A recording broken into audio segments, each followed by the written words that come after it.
evenly matched with the Steelers. They have everything on the line. It's time for Kenny Pickett to take that next step. I'm taking the Steelers, right? For me, I'm going with, these players told me, man, they're gonna set out to stop the run. They want to win this for Mike Tomlin. I'm going to go with the Pittsburgh Steelers. For real? Loose. They were loose out there. Mike Florio, right? Mike Florio, always loose. Into you, Florio. Yeah, hey guys, look, I made a New Year's resolution this year. It's the same one I made the last 50 years. It's never give up on the Pittsburgh Steelers. The Steelers, baby, over the Ravens. I thought for sure, Mike Florio, that everyone would be taking the Ravens because I'm taking the Pittsburgh Steelers as well. Listen, in the defensive battle, give me the guy that has the team has the most playmakers. Give me Pittsburgh for sense. Hey, I'm going to go Pittsburgh as well. They're desperate. They're not in the playoffs. The Ravens are. And I think the short passing game of Kenny Pickett is going to get it done. I'm going Ravens because we cannot go chalk again. I won't allow it to happen. The Ravens are going to run it, and run it again, and they're going to run their way to victory. I take the Ravens. So first game in Week 14, Kenny Pickett got hurt. Backup quarterback Trubisky comes in, 3 interceptions, blocked field goal, and they still only lost by 3 points. So I'm taking Pittsburgh. I think they'll come out of it. Let the Steeler always a Steeler. I know, you can't let it go. That's what we expected. Those are tonight's home team picks brought to you by Lowe's. The Steelers looking to keep their playoff hopes alive against the Ravens. We've got Mike, Chris, and Melissa with the call. We'll see you at halftime.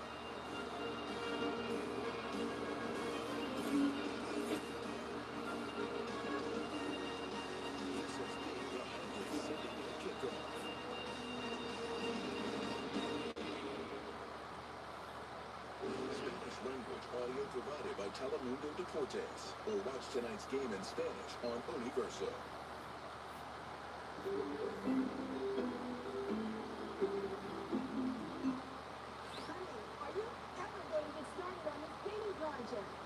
Yeah, I'm working on it. Give your list to Need a Hand Handyman and get it done. Thanks, Need a Hand Handyman.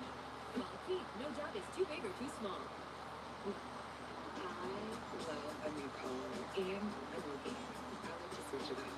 Wherever my mood takes me, I'm always just doing it. And today, I'm loving the PA lottery. The games have become a part of me. They make me happy. They get me excited. And when I want to try something new, I'll just go to another, and then another, and another. There's a lot of love for the Pennsylvania lottery. And when you see how fun it is, you'll understand why. When you think of health insurance, these 2 words don't often come to mind. But they do with Penny, where Pennsylvanians shop for health insurance. It's the only place to get savings on high-quality health coverage.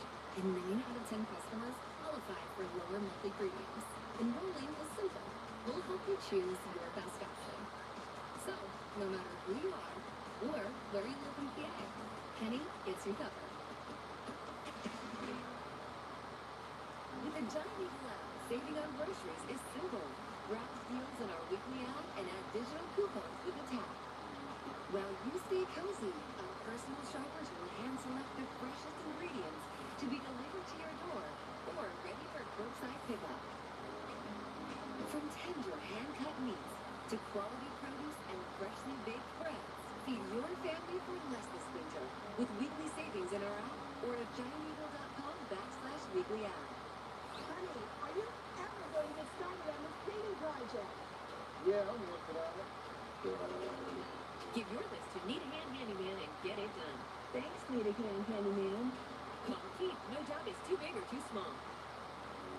The Sunday Night Anthem. Presented by Uber Eats.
What a way to ring in the new year with the college football playoff yesterday, but we'll talk more about that tomorrow during the Rose Bowl. Hopefully we'll tune in for Penn State and Utah.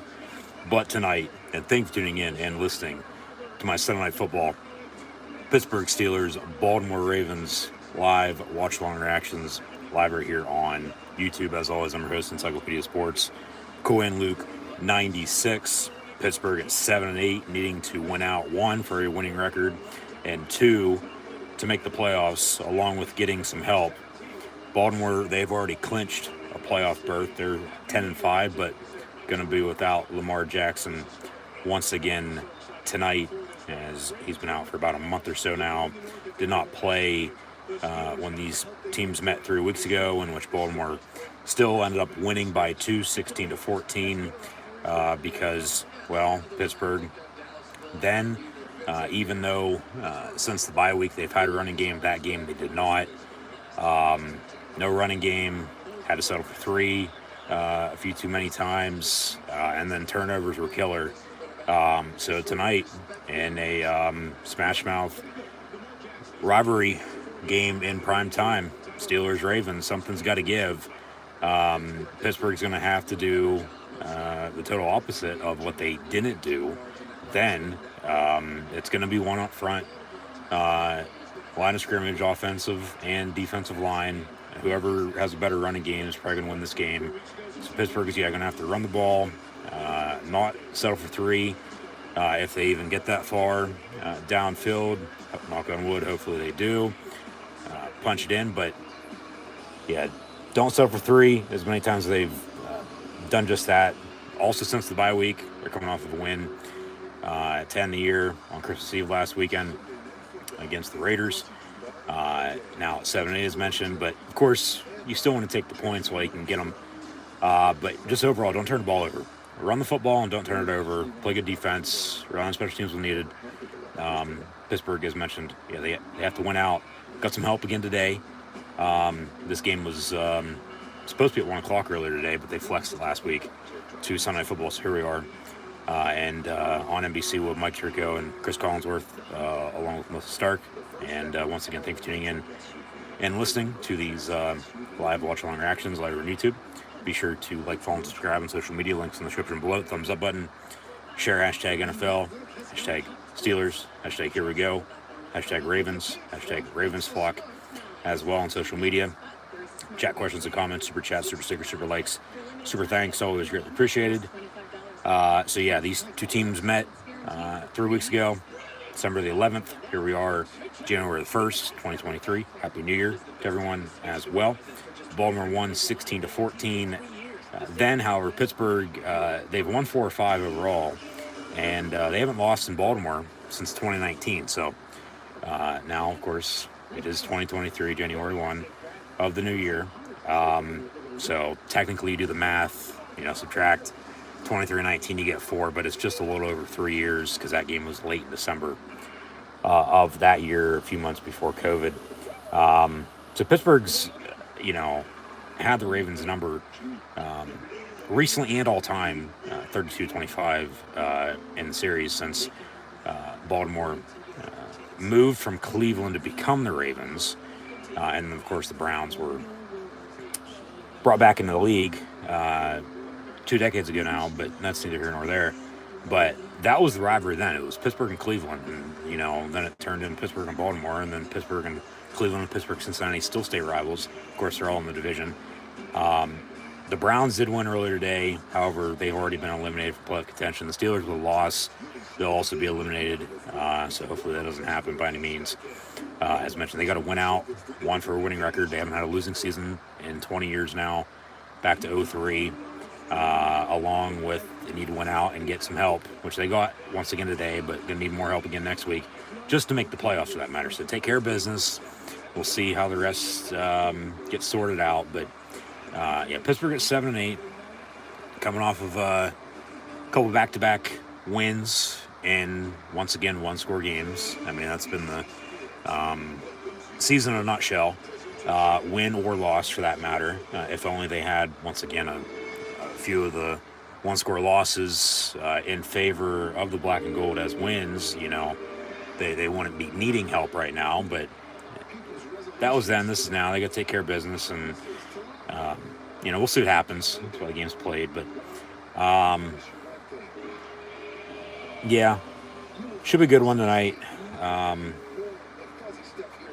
I just don't want to start off the new year as they ended the previous year in 2022 with a win. Don't want to start off the new year with a loss, including a loss for a losing season for the first time in technically 20 years, but 19 seasons, because that 03 season, of course, didn't start until September. Here we are at the beginning of the year, but tail end of this year for football in 2022-2023. So, we'll see what happens. Got a few injuries with inactives tonight as well. Once again, Lamar Jackson out, so Tyler Huntley to start at quarterback for Baltimore. They'll run the ball, but they're going to be without Kenny Drake. Also going to be without Nick Boyle at tight end, but of course Mark Andrews is still Mark Andrews, one of the best in the league. Defensively, both teams going to be without some notable names. Baltimore more so than not Pittsburgh, as Pittsburgh's made some moves recently, but those players that they've signed still haven't played, so that's neither here nor there either. But pressure up front, of course. Cam Hayward in the middle, T.J. Watt coming off the edge. Malik Reed going to be out on the other side, though, but still have Alex Highsmith. Middle backer still needs to step up, no doubt about it. Back end, Minka and company. They can force pressure, force turnovers, capitalize.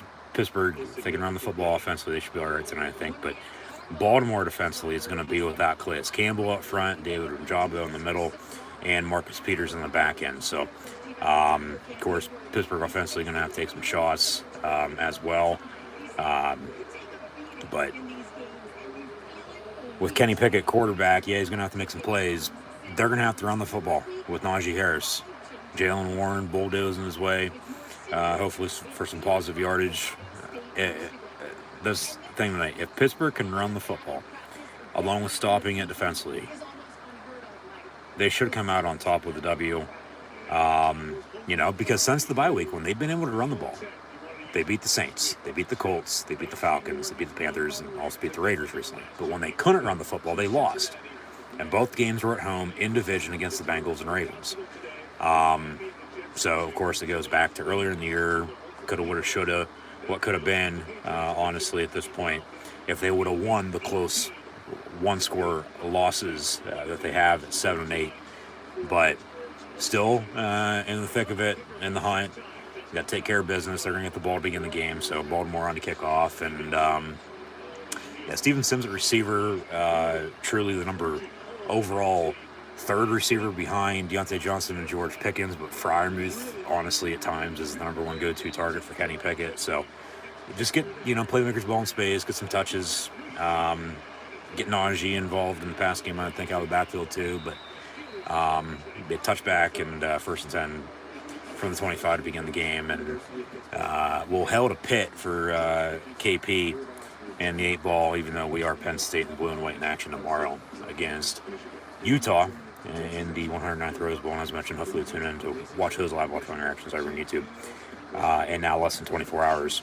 This offensive line, as they give the player intros all season long, they haven't looked that bad, I haven't thought. So starts up front, get a block, run the football, run some play action off it, take some shots, maybe some trickery, but they'll start off with a run and 2 yards for Najee Harris on the opening play. So 2nd and 8 for Pittsburgh, as of course you have Pickett's in his rookie year, out of Pitt, stays in the Steel City with the black and gold, and got his first start against the Buffalo Bills. Fortunately lost that game, beat Brady the following week though, and then since then, a couple losses, a couple blowout losses, but it's since the bye week, early November, they've been a totally different team when they can run the football. So Freiermuth on the reception, going to be right there at the marker. We'll see if they give him the first down or not. Doesn't look to be the case. Looks like 3rd and inches. So 3rd and 1, they say. Just get the first down and go from there, one play at a time. But We'll see what they do here. Just get the first down. Nothing stupid. Don't turn the ball over. But, when they have a running game, they've been able to win. So, 3rd and a yard. And they'll get the Derek Watt and get the first down. And move the sticks. About a minute and a half or so into the game. Of course, would like to get some points on this opening drive, no doubt about it. Put the pressure on the Ravens. But if you got to play field position, time possession might come into play as well. Last time, of course, they were on the road. They got the ball to begin the second half, which they're going to have to kick off to begin the second half because they received the night. They controlled the clock the whole entire third quarter until, some shenanigans happened. And just don't shoot yourself in the foot, Do what you got to do and make them stop you. But another run up the middle and 2nd and medium. So, manageable situations. Just score points. Don't settle for 3, but take them if you need it. Just hopefully this game doesn't come down to the wire, even though we know damn well it probably will. Just find a way to win. Just win, baby. They beat the Raiders last week, 10-20-22. Well, let's beat the Ravens to begin 2023, and I'll leave it at that. But the second officially 4 bubble screen far side to Sims, and he'll get about half of that. It'd be 3rd and 2. So let's see what they do here. I think it's gone to Freiermuth and Steven Sims. They've had a running game with Najee and the 3rd Watt boy in Derek Watt. Of course, JJ is going to retire, it seems like. Of course, TJ then on the defense side of the Steelers as well, but big 3rd and 2 would begin the game. Deontay Johnson, George Pickens potentially. Pickett looking to throw all day. And comes back, caught, first down, Jalen Warren. And he gets a Steeler first down. So, all right, move the sticks. Pickett, of course, as he continues to wear his 2 gloves, whatever's most comfortable for him. No doubt about it. Let him do what he wants. But the new helmet, because he's suffered a couple concussions already this season, continues to wear that as he first wore it last week. It's the newer NFL, NASCAR, NASA retro helmet with the visor. So another handoff and Warren for a yard, 2nd and 9. But, just once again, offensively, defensively, special teams, just don't do anything stupid. Don't shoot yourselves in the foot. Just find a way to win. So be 2nd down and 9.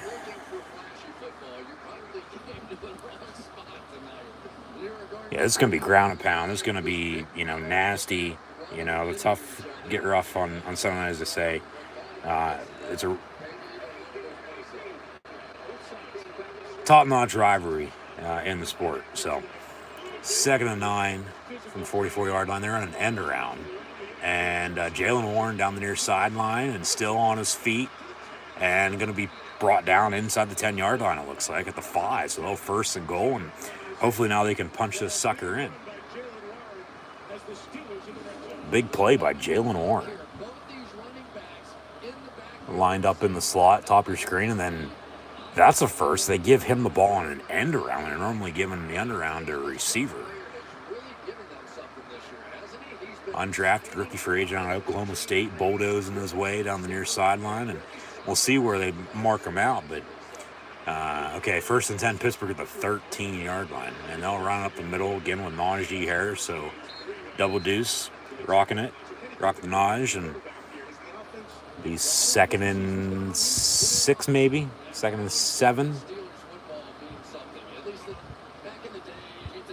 Yeah, you run the ball and you play good defense. 2nd and 7 officially, but you definitely got to score now on this drive. You can't settle for 3 after all that. Of course, take the points if it comes down to it, but you got to score it, man.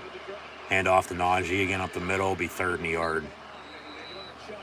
Get the first down, get 1st and goal. 3-4 more opportunities and punch it in. they'll go hurry up, and they'll sneak it, and Pickett will get the first down. So first and goal, Steelers about the 3-yard line. Now, 3, once again, maybe 4. If they go for it on fourth down, chances here to punch it in. Keep it simple, nothing stupid. No trickery. Just keep running it up the middle. Go to the tight end if anything on a play action. Don't throw a fade. Do not throw a fade. And don't turn it over. Just run the damn ball. They'll audible. Got 8 seconds on the play clock as number 8, Kenny Pickett, gets back up under center. That's a false start on Freiermuth. Yeah. 5 yards, I'll replay it down. God damn it. Let's talk about 8, and then 88 gets the false start. As Lewis and Clark's long-lost, distant son, Land Clark, is our white capper tonight. So, first penalty from the officials is a false start to the Steelers. 5 yards, the first and goal, back at the 8-yard line now. So, last year when these two teams met, you know, the overall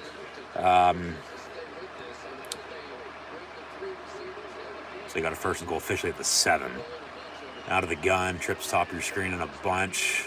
Pickett all day to throw. Comes back, Najee Harris out of the backfield and dropped the goal line, so incomplete. Be second and goal, but basic fundamentally sound football, of course. Keep it simple. Take what defense gives you. Baltimore cracking down, but the number 9 last year when these two teams met, week 18, which would be next week, a year ago, kept coming up for whatever reason on January the 9th. Now the number 8's already coming up. So we'll see if they can punch it in for 6, make it 7 with a touchdown. But second and goal from the 7, they'll hand off Najee. And he'll get to about the original line of scrimmage on this goal to go before the penalty. So third and goal from the 2.5, 3-yard line. Got to punch it in. Yeah, that penalty's costing him right now. Watch them run another end around. Or throw a fade, which I just absolutely hate. Yeah, if you catch it as a touchdown, okay, so be it. But any other time, it's going to get batted down. And it's going to be incomplete or picked off. So don't throw a fade. Maybe something on a tight end screen. Empty set. The quarterback draw. Of course, they throw a fade far side, and it's incomplete. Intended for Deontay Johnson. Or George Pickens, excuse me, not 18-14. And now they're going to have to settle for 3. God damn it. So here comes the Wizard of Boz, Chris Boswell, who actually last year in that game, talk about the number 9, number 8, now they're going to settle for 3. He kicked the game winner, which then later on that night, Pittsburgh got the help from the Raiders that they needed, made the playoffs, of course, lost in the playoffs. But, yeah, big play, first and goal, penalty, can't get any more closer. End zone, got us off for 3 now, and a chip shot, old school extra point from 21 yards out, and kicks up and good. So Pittsburgh leads at 3-0 here early. 7:01 to play the quarter, so they're already controlling the clock. They took up half the quarter there on the opening drive and went 75 and got a field goal. So, yeah, take what we can get it, but you can't make a habit out of it. They made a habit out of it way too damn much last 2 times these two teams played, dating back to that Week 18 game last year, but more so than not this year, and more so than not since the bye week. You know, I mean, man, field goals last week until they scored, you know, with the game winner. All right, that's that. A win's a win. But even against the Panthers, but more so than not, right after Thanksgiving, early into December, when they were also on the road in Indy and Atlanta taking on the Colts and Falcons, man, they kicked with Matthew Wright, because Boswell was hurt at the point in time. Way too many field goals, but, you know, at the end of the day, they still found a way to win. Those points were crucial. So, I mean, it all adds up to the end of the day. You know, just it's not golf. Hopefully you have, you know, more points than your opponent and come out on top with a win, because they need to win. They need to win out, 1-4 winning record once again, and need to win out and get some help to make the playoffs for that matter. So, yeah, 3-0 Steelers here, 7:01 to play in the opening quarter. We'll pull up some stats and scores here in a second, but as always, come to halftime, we will officially have first half stats and scores. We're going to recap Week 17, preview Week 18, and kick times for all the games are going to be announced tomorrow. So we just have the matchups, as of course the NFL will have a couple games on Saturday and then the rest on Sunday. We'll see who's, playing in some must-win games. Honestly, the playoff picture is, damn near set. You have one team in the NFC and one team in the AFC that between a total of 5, maybe 6 teams still in contention, vying for that 7 seed. Everything else is, along with the seeding then at that point, everything else is set in stone with who's already clinched playoff berths. But 3-0 Steelers here, halfway through the opening quarter. Had to settle for a 21-yard field goal, unfortunately, after the drive stalled because of a penalty. 3rd and 5, or 3 of 5, excuse me, as they did have a couple third downs there. 3rd and manageable, 3rd and short, and they got the first downs. But yeah, Pickett 3 of 5, 18 yards passing. Jalen Warren with the big end around for 31 yards, has 2 carries for 32 yards. And then Najee Harris, 5 of 23. Jalen Warren also right now leading the team in receiving, a catch for 10 yards. I believe on one of those third downs, if I'm mistaken. Freiermuth 1 of 6. Sims a catch as well. And Baltimore going to get the ball to begin their ball game. Now here tonight for first time too. So return out past the 25 to the 28. Be 1st and 10 Ravens from there. So we'll leave it at that. And 3-0 Steelers. Yeah, Sunday football, of course, the only game you'll see them actually give us live audio player intros with who they are and where they went to school, which is very old school. You don't really get that anymore. They normally just run it across the bottom line with who the starting lineup is, if that anymore. But Pittsburgh defensively here are going to have to get some stops and, try to hold this lead, even though it's 3-0. It's still a 3-0 lead. So, just keep it up and, we'll go from there. But get a couple yards there, be 2nd down, and officially looks like 6. 3 of them have come running. Only 1 has come passing this year. 2nd and 7, they say, at the 30. Now an empty set. And TJ Watt almost gets to him, but then the pass is caught. And then good to see Mark Robinson out there for the first time this year. Number 93, active. Rookie out of Ole Miss. First time he's been in uniform, playing live in a game this year. And Terrell Edmonds also on the tackle. So, yeah, with Reed out, Robinson gets a chance. As mentioned, they've made some moves recently, signing away some players from practice squads, but they're not playing. So you play with who you have. You have 53 on the active roster for a reason. So 1st and 10, handoff, and no gain on the play. Well, they've battled some injuries too, so that's why they've gone out and made some moves and just trying to figure out, honestly, who's best in this formation, who's best in this situation, so on and so forth. So need these middle backers once again in the DBs really to step up, because if that pressure's there, force turnovers and then capitalize off the turnovers, should be all right. Huntley all day to throw, going to step up and run, and he'll get a first down.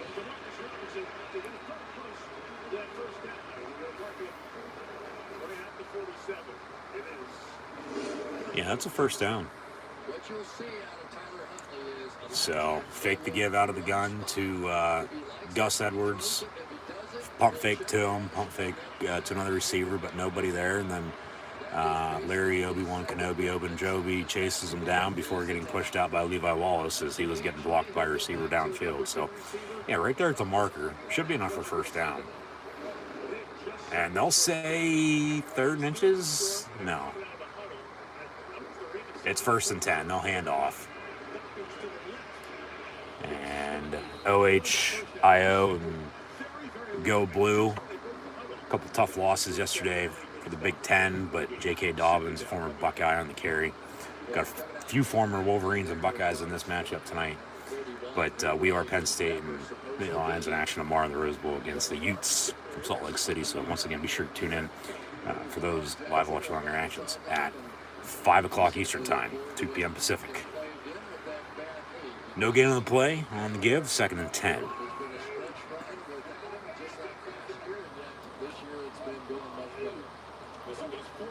And Huntley fakes the give, looking to throw. Cam Hayward chased him down, and then Spillane with a nice big tackle. Sort of clotheslined him. But, yeah, Lamar Jackson has been out. Pittsburgh sort of lucks out. They don't have to face Samuel's cousin once again this year. Didn't face him 3 weeks ago. Don't face him tonight because he's been hurt. But remember, Huntley got hurt late in the second half. Anthony Brown came in, but the Ravens still found a way to win because they were able to run the football and get a first down when it counted. Because Pittsburgh couldn't run the ball offensively and they couldn't stop on defense. So 3rd and 6, Huntley looking to throw. And the pass is going to be caught. Mark Andrews and Edmonds on another tackle, but it should be enough for another Raven first down, unfortunately. Right there at the marker again, they're going to give him the first down. And we'll see, if they're going to continue this drive, tie it up at 3, let alone, score and take a lead. Pittsburgh get the ball back, and, we'll go from there. But that's a first down. They actually say 4th and a yard, and they're going to go for it. Probably just try to draw them off sides. Now I got a challenge. So they'll challenge the spot. 2:14 to play in the first quarter. We'll see if they take a break here. They'll definitely take a break at the end of the first quarter, but I got to piss. So Ravens are going to take a challenge. Spot foul. Or spot of the ball challenge, which very rarely win, but his knee's not down yet. That's first down. Well, this drive should continue. They'll do our 1st and 10. 4th and 1, still go for it. Maybe try to run them off sides, get the first down, maybe punt, pin them deep. But we take a break, and we'll see what they call when we return. In the meantime, as they go to commercial break, as mentioned, I got to piss, so I will be right back, and hopefully nothing happens in the meantime. We'll just let it play out. I'm not going to pause or anything like that, and then we'll get back to the action momentarily. So stay tuned, and once again, thanks for tuning in and listening. Be sure to like, follow, and subscribe on social media. Links in the description below, and I'm going to take a leak.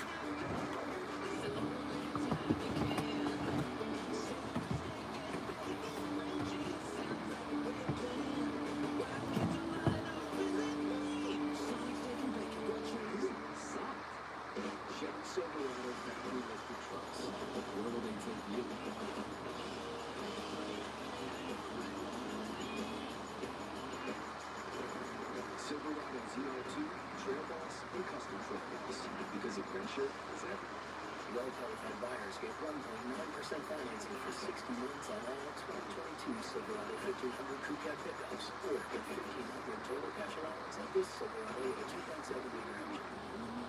You have to live. You never want to do anything in your life, and you're looking to start now. You gotta fight it. Wait a minute. Snap, Dallas just covered the spread. We got the money, baby. Could you just thank you? You're right.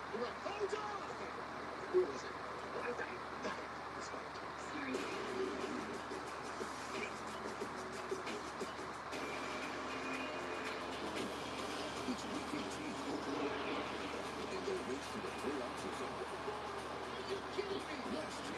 change the whole picture. It's the NFL season finale all weekend long. The referee Wayne Clark was caught. After reviewing the play, the ruling is the runner didn't make the first down. Ladies and set for 2 minutes, 47 seconds, 2:47. So it's going to be first down for Andrews. Here's the replay one more time. It's a KC. Andrews' knee come down. You got Terrell Edmonds' elbow guard that's also black in the way there. Really, you look at it right there. It's right touching the line at the 43. So this Ravens drive, it's play number 8. They've got 3 first downs.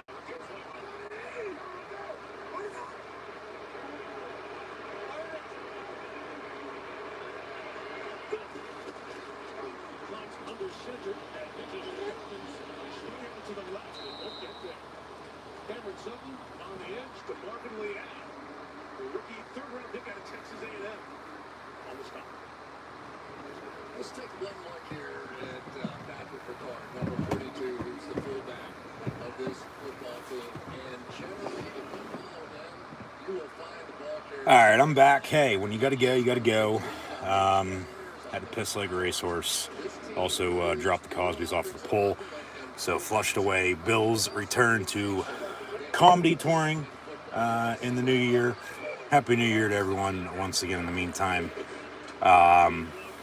Looks like, or if anybody wants to fill me in the comments on what the hell happened, please do so. But it looks like the Ravens won the challenge. 1st and 10, drive stays alive. Or if they didn't, as they almost threw a pick right there, that they still went for it and got it. I guess at the end of the first quarter, we can rewind and get reset. Got a timeout now by the Steelers, 3rd and 8. Minute 49 to play in the first. So,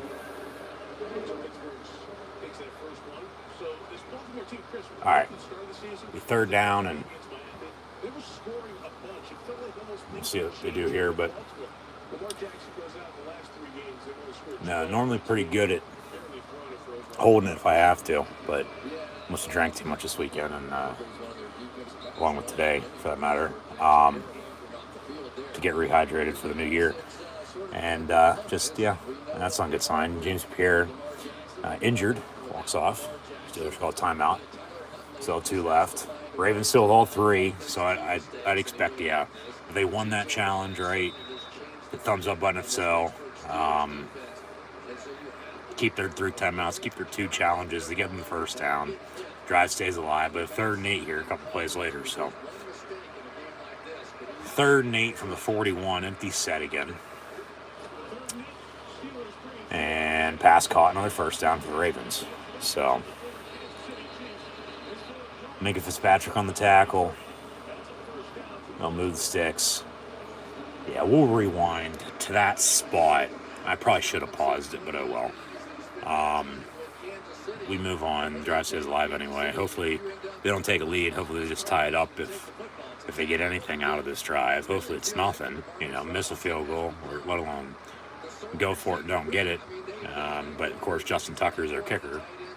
So 1st and 10 again, 1-1-1 to play in this first quarter from the 32-yard line. Out of the pistol, and they'll hand off. Dobbins, first down, Baltimore inside the 20 for about a good 15, 16-yard run up the middle. So Pittsburgh takes up half the quarter, drives, gets a field goal. Can't settle for 3, of course, but Baltimore responding, answering right back, and good blocking up front, hit the hole and went. So Levi Wallace brings them down, along with Minka Fitzpatrick. So I got to run it offensively and got to stop it on defense. Huntley on the keeper gets to the 12, so 2nd down and medium for there, but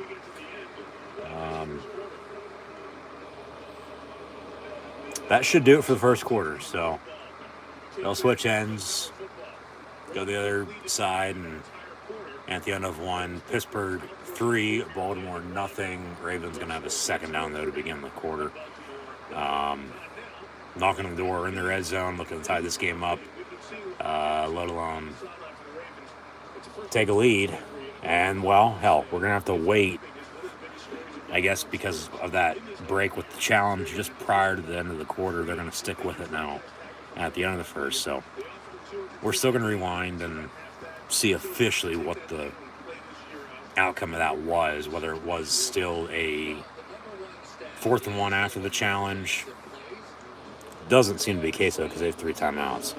You know, they would have lost the timeout if they lost the challenge. So they obviously won the challenge, got the first down, rather than keeping the 4th and 1, going for it, still getting it, but missing that because had to take a potty break. So they take us to the booth in between the quarter. 1 and 2 here with Tirico and Collinsworth. Baltimore beat up on CC's Bungles on a Sunday night. Won on a game-winning field goal earlier this year. Of course, the Ravens and Bengals will play next week, as the Steelers and Browns will also play next week. Week 18, as mentioned, kick time still to be determined. It'll be released tomorrow by the league. But we know the matchups. It's all as it ever is. Week 17 here. Now they'll take the break. What the hell? So we'll get an extended end of one commercial break into quarter 2. But back to the action momentarily. But, week 17 used to be the old final week of the year. This is the second year now. It's next to last because week 18. And then the, Super Wild Card round in the playoffs in 2 weeks' time. But everything's divisionally set.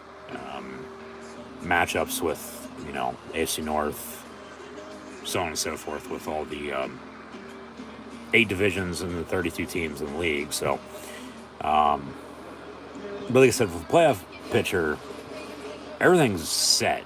Just don't know the seeding, let alone the 7 seeds in both leagues. Ravens want to see a touchdown here. No doubt about it. You want to see touchdowns on every drive. You want to see positive yardage on every play. But Pittsburgh's going to hope to hold them to a field goal here, tie it up 3, let alone next to nothing. But they got a second down right outside the 10-yard line in the red zone, looking to punch in and take a lead here to begin the quarter. So since that was a quick commercial break, next commercial break, we're still going to rewind and then, of course, fast forward to live TV then at that point, just to see officially what the hell happened in that regard with that challenge. Because, of course, by the time I got back, they made a tackle, and then the ball zone was picked off. And then that 3rd and 8. And so now 2nd and 6 as they flip ends and start the second quarter off. But in the middle of that, they also picked up a first down or 2. So 3rd down, and officially, as of course Mike Tomlin's the head coach of the Steelers, Jim Harbaugh's brother and John is still the head coach of the Ravens, former special teams coach in Philly under Andy Reid.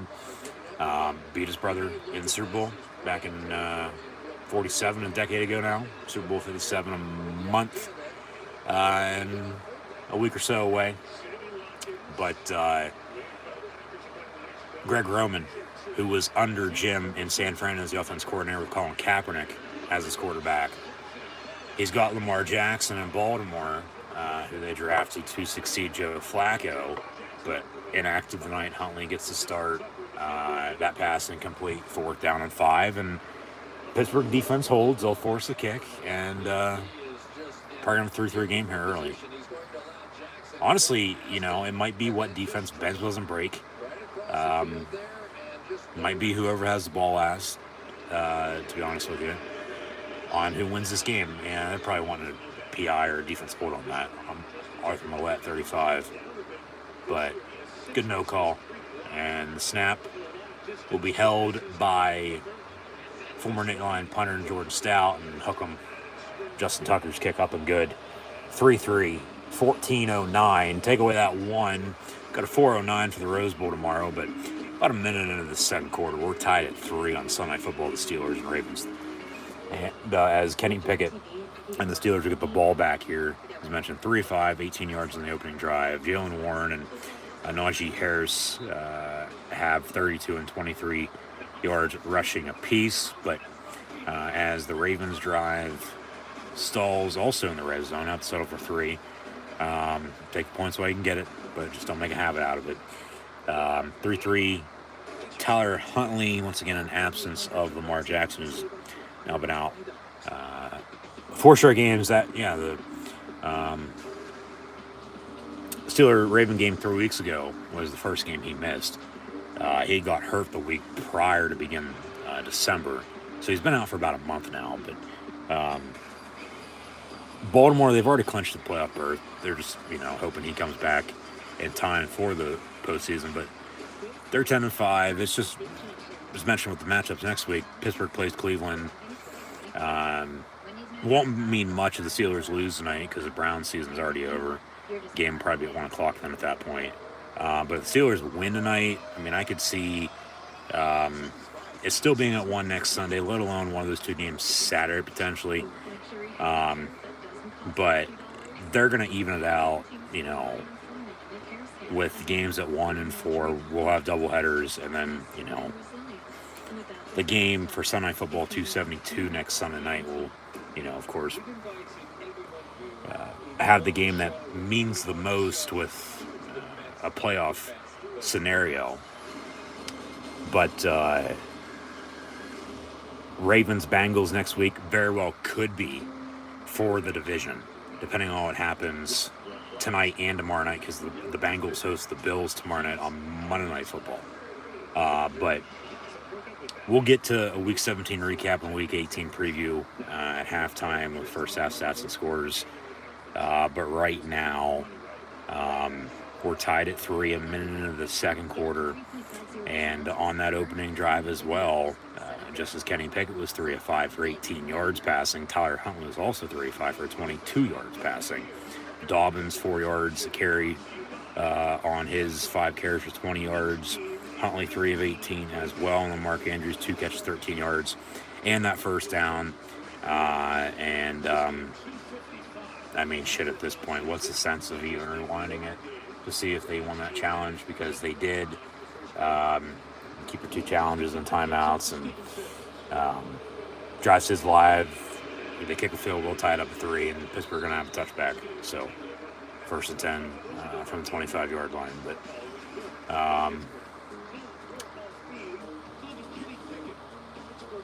Kenny Pickett's the only rookie quarterback with more than 4 starts this year. Has over 2,000 passing yards, which is the second most by a rookie in Steeler history, of course, to Ben Roethlisberger, who he's replacing. Most starts, Roethlisberger to Pickett to Bradshaw. Well, he's going to come up 1 short because he starts tonight. They start next week. Be still 1 start behind. If they would have started him, sooner, which even going back to earlier in the year, okay, Mitch Trubisky, Kenny Pickett, who needs to be playing at quarterback? Wasn't going to matter unless they had a running game, which still after Pickett started, they still didn't have a running game. They didn't get a running game until after the bye week. So he started for the first time at Buffalo, which they lost. Came in the second half of the week prior against the Jets at home, which they should have won that game, but they didn't. Jets officially eliminated earlier. Still the longest drought for an NFL franchise to make the playoffs. But run game was a factor that day as well, with not having one, and then can't stop it on defense. But so Pickett officially now 11 starts, as he missed officially the Panther game 2 weeks ago, because remember, he got hurt against the Ravens last time these 2 teams met. Early in the game, he was 0-1 passing. Trubisky came in, threw 3 picks, and turnovers, no running game, can't stop the run. That's what did them in. 3-3, and I'm going to have a loss of a few here, to say the least. He's second on long for Pittsburgh. And just faked the give, and then he tripped himself, and then he falls down, of course, which, not college football, you're not down by 8. Falling to the ground, you got to be down by contact in the NFL. So, he could have got up, he didn't. Second and 17 officially had to touch him, but second and long back at 32. Sims in motion. And out of the gun, gets the snap, looking to throw. Far side, comes back middle. It's caught by Deontay Johnson out past 45. And they'll have a 3rd and 3.5, 4. But yeah, Pickett, 11 official starts. Technically 1, 2, 3, 4, 5 wins. And then, 6 losses. But can you even count the Raven game? Because he did start, but injured early in the first quarter. They still lost, so he's going to get the loss. Because he got the win against the Bucs when he got hurt late and beat Brady. But Trubisky did have to come in and both of those contests. Rolls out on 3rd and 3. It's caught. George Pickens, first down Steelers. And the flag on the play I might add, too. So we'll see what the dirty laundry is here from the Zebras. But officials yesterday, along with today in the league, making some questionable calls. As they normally do, as they have all season in years past, and will probably continue to do so in the future. But got an illegal touch by the Steelers. So 3rd and 8, or they decline the penalty. Loss of down. It's 4th down anyway. All right, they'll punt. So here comes Presley Harvin in his blue suede shoes. Hopefully he had a blue at Christmas. Or hopefully he didn't, have a blue at Christmas. Either way, Steelers won on Christmas Eve. Wins the win. He flip-filled that day. He did. But, they're going to have to punt after that, which sucks. Got to make some stops on defense again. Just pin them deep. Make them drive. Put the pressure on them, not yourself. And it'll be down inside the 10. Get a nice roll to about the 6-yard line. So 1st and 10 Ravens from there. So pressure and the turnovers. Capitalize off it, but we're now, after 2 opening drive field goals to begin the game, see what Baltimore does next, but sort of standstill. So something's got to give. We'll see what it does. But so once again, thanks for tuning in and listening. But yeah, Pickett, what did I say, 5-6 wins, and then as many losses. So yeah, he's a 500 quarterback in his rookie year. When Ben was a rookie in 2004, they went 15-1. Should have won the Super Bowl, lost in the title game to New England, but then got the promised land and won the year after, and then that set up 18 years of non-losing seasons, and now they're a loss away from having the first losing season since the year before Roethlisberger was drafted in 2003, which once again 20 years technically now, but only 19 seasons since today's January the 1st. The 03 season, once again, doesn't start till the fall, along with the 2023 season. But, streaks are meant to be broken, just ask The Undertaker. But, just find a way to win, Just find a way to win.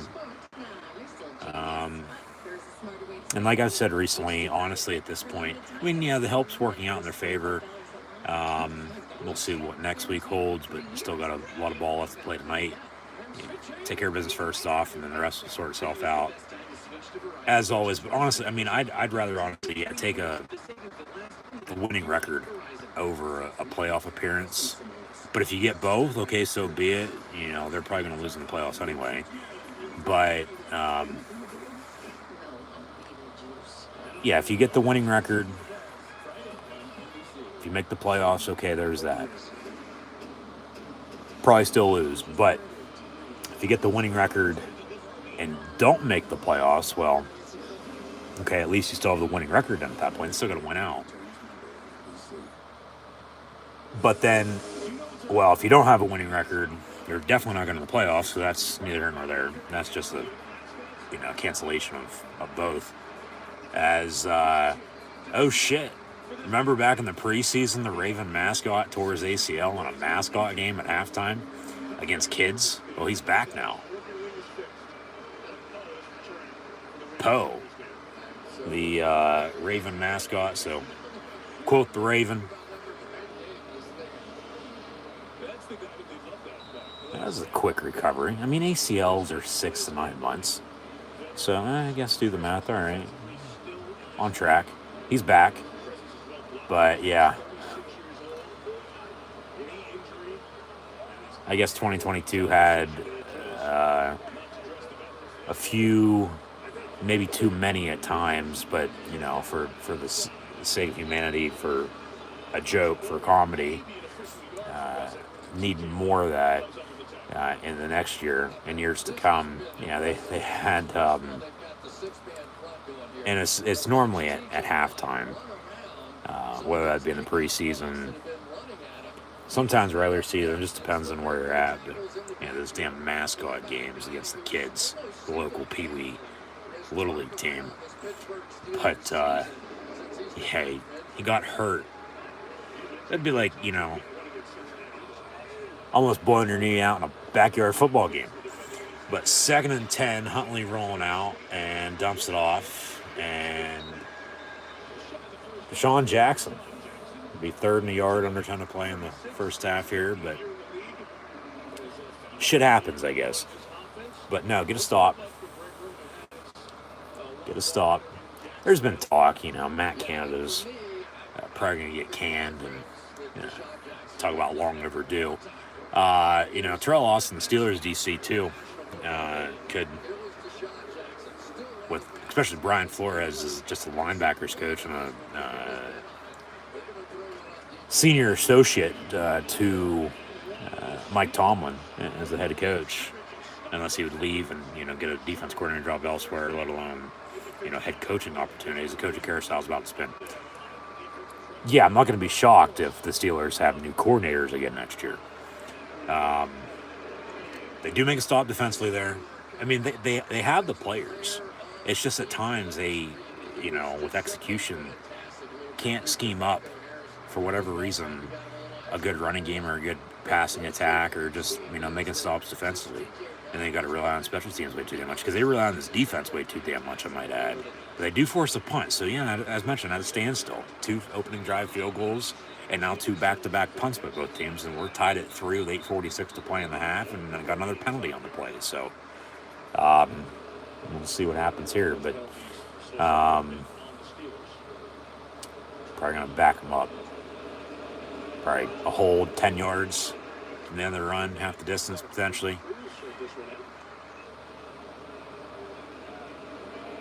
Why the fuck is Minka Fitzpatrick playing on special teams?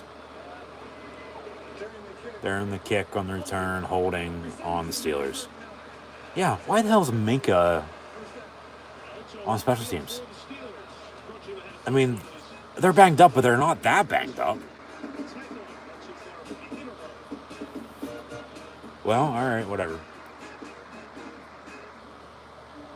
Shouldn't be that costly. I mean, they still got some good field, but just don't let the moment get too big for you. Which, they're never in that situation anyway, but at times it feels like that. It's like, just go and play. Play ball. No, but the standard is the standard. So they, of course, been good throughout history. They're, at times, yeah, like this, and like this meaning, yeah, like a 500 team at best. And what's going to do them in right now is, one, they got swept by the whole entire AFC East, even though they swept the whole entire NFC South, lost to the Patriots Jets, Bills, and Dolphins when they beat the Panthers, Falcons, Saints, and Buccaneers. It's that extra game for Week 18, that 17th regular season game. Now next week, if they lose tonight, it's losing season. But if they win, but then lose next week, it's still losing season. There's no in between. You're not getting a half game, or a third of a game by any means, going in your favor or against you. Like it's one or none. And it's the one score close losses they had earlier that's honestly overall hurting them. Including in division, in the North. They split with the Bengals. They're going to hope to split with the Ravens tonight, split with the Browns next week, but then also, a wild card aspect to it. As mentioned, got swept by the whole entire AFC East. But, hey, coulda, woulda, shoulda once again. But, under the old format, 17 weeks, 16 games, now it's 18 and 17, an extra week. And last year they were, above that. They didn't really have to worry about it because they had a tie, remember, against the Lions when Roethlisberger was out that week. Rudolph started. He's out tonight as a third-string quarterback, so if something happens, the pick is Trubisky, but they got a 1st and 10 here after the punt, 8:46 to play in the half. But, under the old format, they win tonight, they get to 8-8, and, that's that. This is 2:56, even if it is Sunday Night Football. Probably would have been played earlier for all we know, but who knows, maybe not. But got an extra week, that extra game, similar situation though, because, 500 at best team, honestly, at times. But, even remember a couple years ago when they were undefeated and they lost, 5-6, 6-7 down the stretch and lost in the playoffs, whatever it ended up being. You better be playing your best football late in the year, November, December, into January. Now here we are in the new year. Gunner, Olszewski, gets about 6, maybe 7 on in round, first down with the Steelers on 2nd and 5. So, gotta keep the drive alive and score some more points. If you got to settle for 3, so be it. Maybe it's a field goal game. Maybe it's first 10 points wins. But take the points while you can get them. But yeah, no doubt about it. Would like to score touchdowns and keep scoring touchdowns. That's what I said. When you're kicking field goals, all right, take it while you can get it, but don't make a habit out of it. They've done too much of that recently. But another handoff, Jaylen Warren, 2nd down and officially 4. So, yeah, manageable situation again. Get the first down. Pickens had a catch, remember, on the illegal touch, though, so it didn't count. Where the hell is he at? They haven't gone to Freiermuth since early. Where the hell is he at? And I'll hand off again. Jaylen Warren bulldozing his way. Pittsburgh Steelers first down. It's been Jaylen Warren show here early, offensively for the Steelers. Najee Harris has some yards rushing as well, but, Warren with a big end-around run, a couple big first downs, running and catching. Steele, no doubt about it with him as an undrafted rookie free agent this past spring. From Stillwater to the Steel City. And scored his first touchdown recently, I might add as well, which was long overdue. Pissing down the Panthers' legs. Pickett going to roll out, pump fakes, gets rid of it as he gets hit. It's caught. Deontay Johnson near side, and they'll say now he bobbled it incomplete. So 2nd and 10 would have been about 12, 13 yards on the reception, but 6-1-6 to play in the half. Let's go see a replay here. Maybe Pittsburgh challenges. Of course, you got to have a catch 2 feet in bounds, control possession, and drop the gun out of bounds, unless that would be a catch, because he drug both feet as he caught it, but then dropped it as he was going down and out of bounds. So, incomplete. 2nd and 10. So, from Mason Cole to Kenny Pickett, he hands off to Jaylen Warren again. be third and medium. Just get the first down. Go these tight ends more. Pat Fryermuth, Zach Gentry, hell, even Connor Hayward, who's made some big catches recently. But at receiver, it's Deontay Johnson and George Pickens, and then it falls off from there after they got rid of Claypool, which he wasn't doing much anyway. But where's Steven Sims at? Boykin's been in for the most part to block. Najee staying out is Warren to the right of Pickett out of the gun. Trips in a bunch top of your screen. Looking to throw. Gets out of the pocket, and it'll be caught. First down, Steelers. Pat Fryermuth inside the 40. So they'll move the sticks, get back to the run game, hopefully. Pound the rock. Control clock as well as we near halftime here. 5 and change to play. Of course, still got a couple timeouts, 2-minute warning, but just continue to move the ball downfield, end zone's in front of you. Not behind you, because that's your opponents, and it sure is selling to the sideline. Enough of this east-west shit, go north-south, which he does. As I said, Fryermuth, honestly, is Pickett's favorite go-to target, that Pitt to Penn State connection. And now they'll go back to the run game and hand off Najee Harris, and 3, maybe 4 yards for him. So, second down.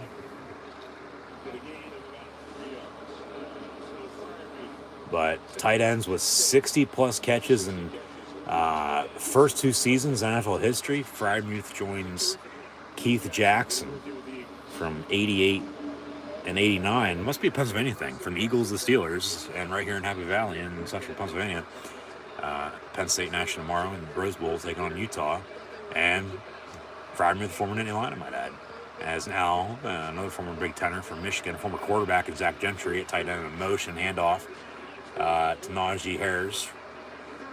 The Tide rolled yesterday as well in the Sugar Bowl. And speaking of college football and college football playoff, the Rose Bowl, the final bowl game before the national championship game next Monday.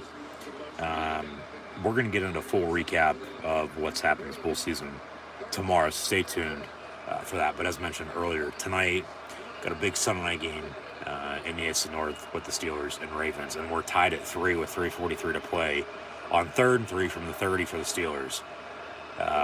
Pickett looking to throw down the middle. It'll be incomplete. 10 for Fryermuth again. So here comes Boswell for about a 47, 48-yard field goal, looking to retake the lead at 6-3. Take the points so they can get him here. Maybe make a stop. Potentially even get the ball back once more before halftime again. We'll see. But if not, well, you're going to have time to rest up, because defense going to be out there a lot moving forward, it seems like. Good coverage, but yeah, incomplete. Because the thing is, 48-yard field goal here. Kicks up. Kick is no good. Oh, it doinks. And then it's no good. So still no good. Didn't go through the uprights. It was hooking wide right. And then it doinked. And then back out. So no good. So that sucks. See if Baltimore can capitalize. Hopefully not, but they probably will. For the field goal of their own. Hopefully not a touchdown. Hopefully they're not a hole into the second half. Because we're about ready to say, defense is going to be out there on the field a lot. Unless they get the ball back before halftime. Which, 2 timeouts, 2-minute warning. If they even have that on their side, if they would get the ball back, okay. But if not, well, they're screwed. But remember, Ravens kicked off begin the game. Steelers received. So the Steelers are going to have to kick off begin the second half.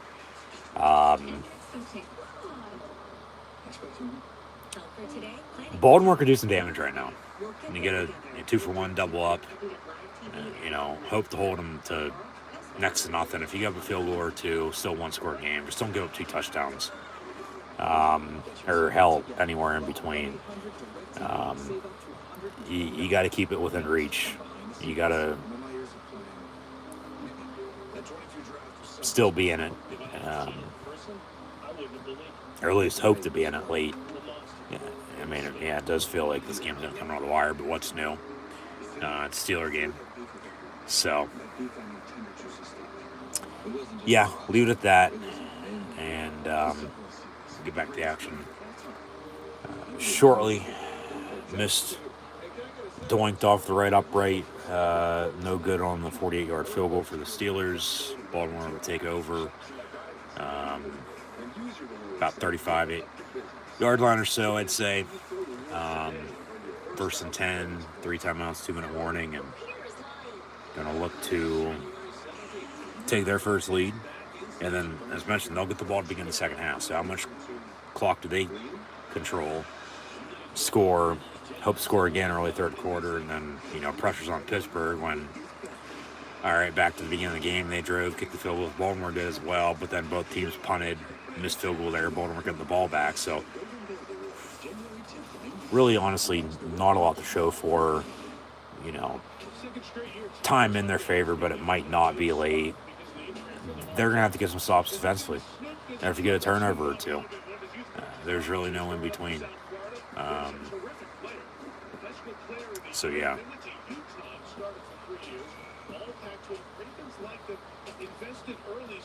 3-3, first and 10 Ravens. 3:30 to play in the half. And we'll see if the Steeler defense can hold down the fort or bring up some more points.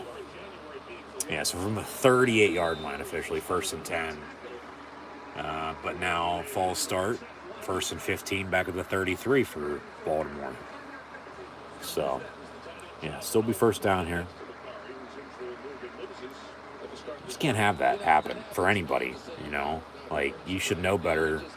A penalty on an untimed down coming out of a break. Like, how the hell do you let that happen? Just stupidity. Pittsburgh will take it, though. First and 15 out of the pistol for the Ravens. And another handoff, Dobbins. And he's got a first down run, so they say, fuck the penalty. Get 17 yards on first and 15 to move the sticks.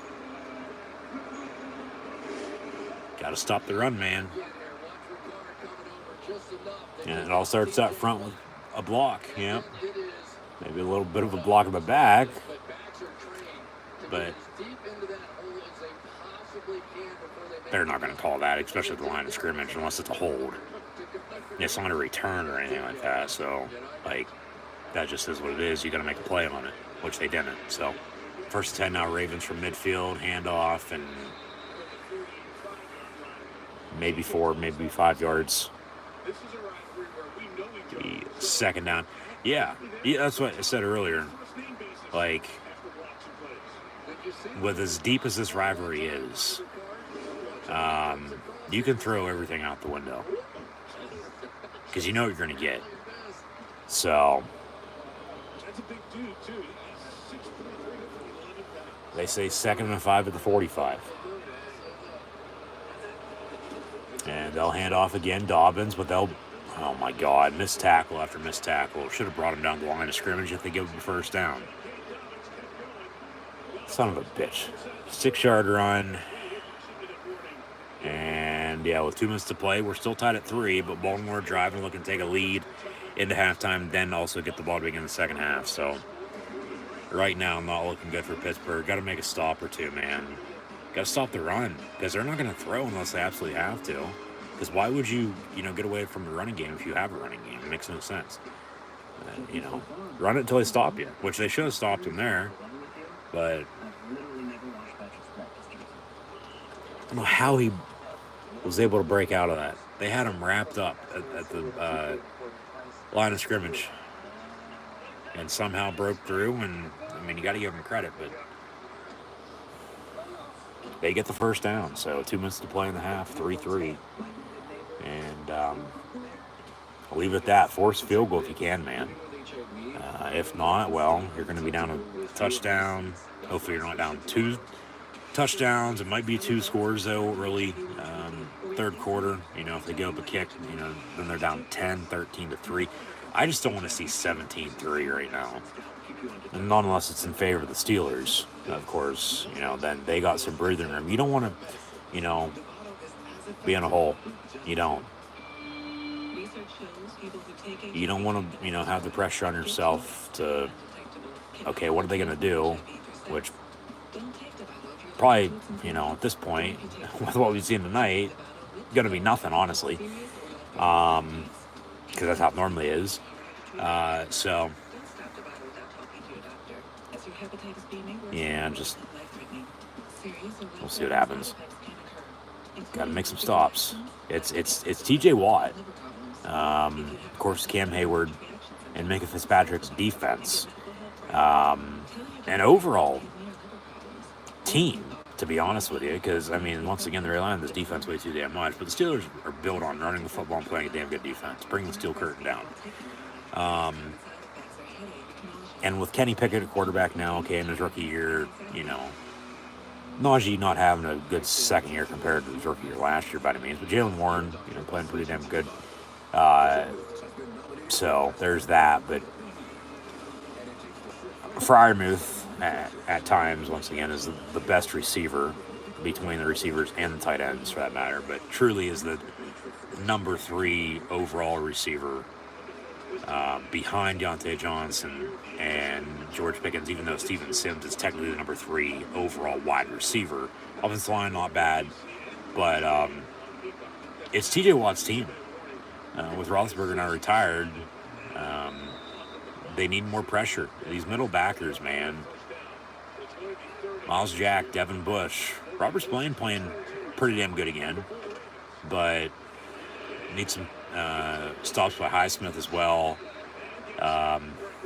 But so that was 3rd and inches with 2 minutes to play. They hand off, get the first down, and new set of downs, clock's running, still got 3 timeouts, but they're going to hope to work as much clock as they possibly can and score before halftime, get the ball back, begin the second half, score again then, and balls in the Steelers' court to do something. Pressure's on, so what are you going to do? Out of the pistol again. Pittsburgh's defense has got to deflect on the shots. And another handoff, Dobbins, first down, Baltimore, pushed out by Edmonds and Fitzpatrick. Son of a bitch. So 1st and 10 again. But yeah, once again, all starts up front, and it's good blocking. And he hit the hole, and maybe a little bit of hold, but you still got to stop the run, I don't care if it's line of scrimmage and open space, 5, 10, 15, 20 yards downfield. You're still going to make the tackle. You're still going to stop him. Because as much as this offense gets shit on, there's at times, no doubt about it, the defense deserves also to get shit on with how bad they play. Even though, they are making stops, but when they need to be making stops, at times they're not. So, under meant to play now in the half. 3-3 still. Baltimore still got 3 timeouts, so we'll see how they work this clock. But another handoff, Gus Edwards, and 3, maybe 4 yards. Mark Robinson on the tackle. So add him to the list of the backers that I get it's his first game, but he's a rookie, but still got to step up. 2nd and 8, pump fake. That's a hold on 64. Complete to Mark Andrews, though, far side, first down, Baltimore, 32 seconds to play in the half. Come on. You're just going to let them drive and score on you and act like nothing is going on, nothing's happening? Like the Ravens' offense right now, Jameer Jones on the coverage, and then, went to the ball, and Adams wide open then. That's a fucking hold on 64 on Larry Obo and Kenobi Ogunjobi. 1st and 10, Ravens from 16. But yeah, it looks like they're playing against the fucking Helen Keller School of the Blind and Deaf. But Spillane does make the tackle at the line of scrimmage, 2nd and 10. Baltimore probably going to take a timeout there at 28 seconds, yeah. Got a 2nd down and 10. And they'll take a break, so yeah, timeout Baltimore.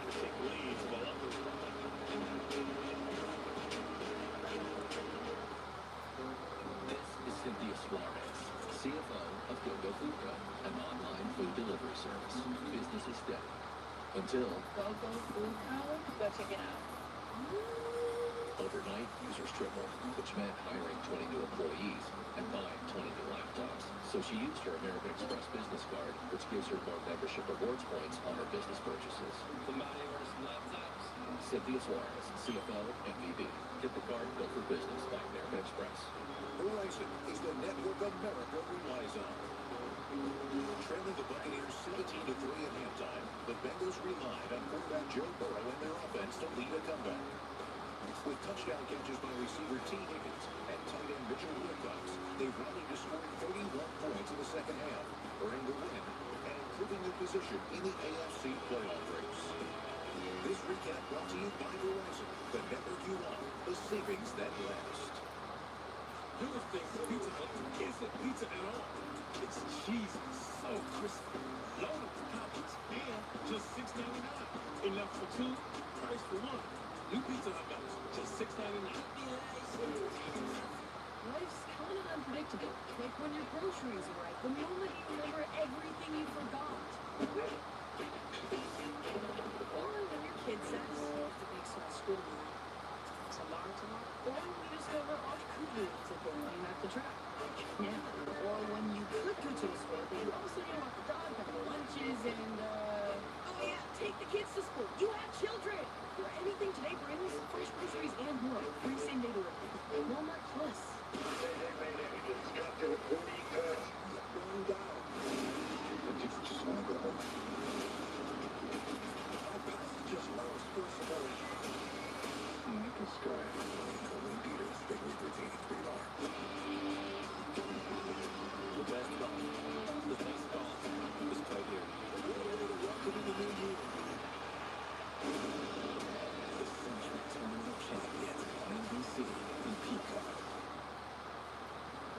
Jason coming up for 2.5 times. Patriots huge win over Miami. The Packers winning in. Are you kidding me?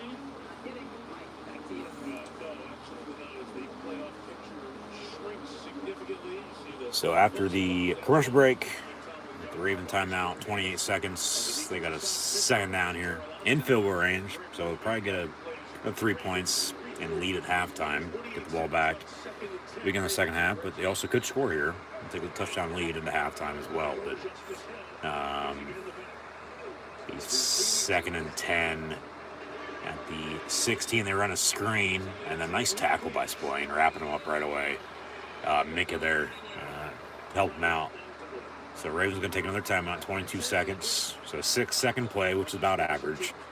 But they lose a good 5 yards or so. So it'll be 3rd and long. Yeah, Spillane's turned in once again to their best backer.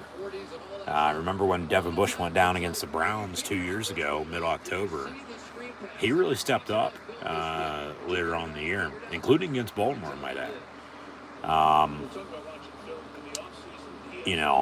Since then, though, last year was all right. This year had been so-so. But now he's stepping up again. They have the talent. The thing is, can they put it all together? Because if so, watch the hell out. Like, not necessarily taking a step back. They just got to get used to, how. Because play-wise, I mean, it's for the most part the same. They just got to get accustomed, and 3rd and 16 they hand off, so they're getting back to 15, drain the clock, kick the field goal, going to halftime. Just, Pittsburgh, yeah, they'll get a delay game on the Steeler defense. Maybe a first down.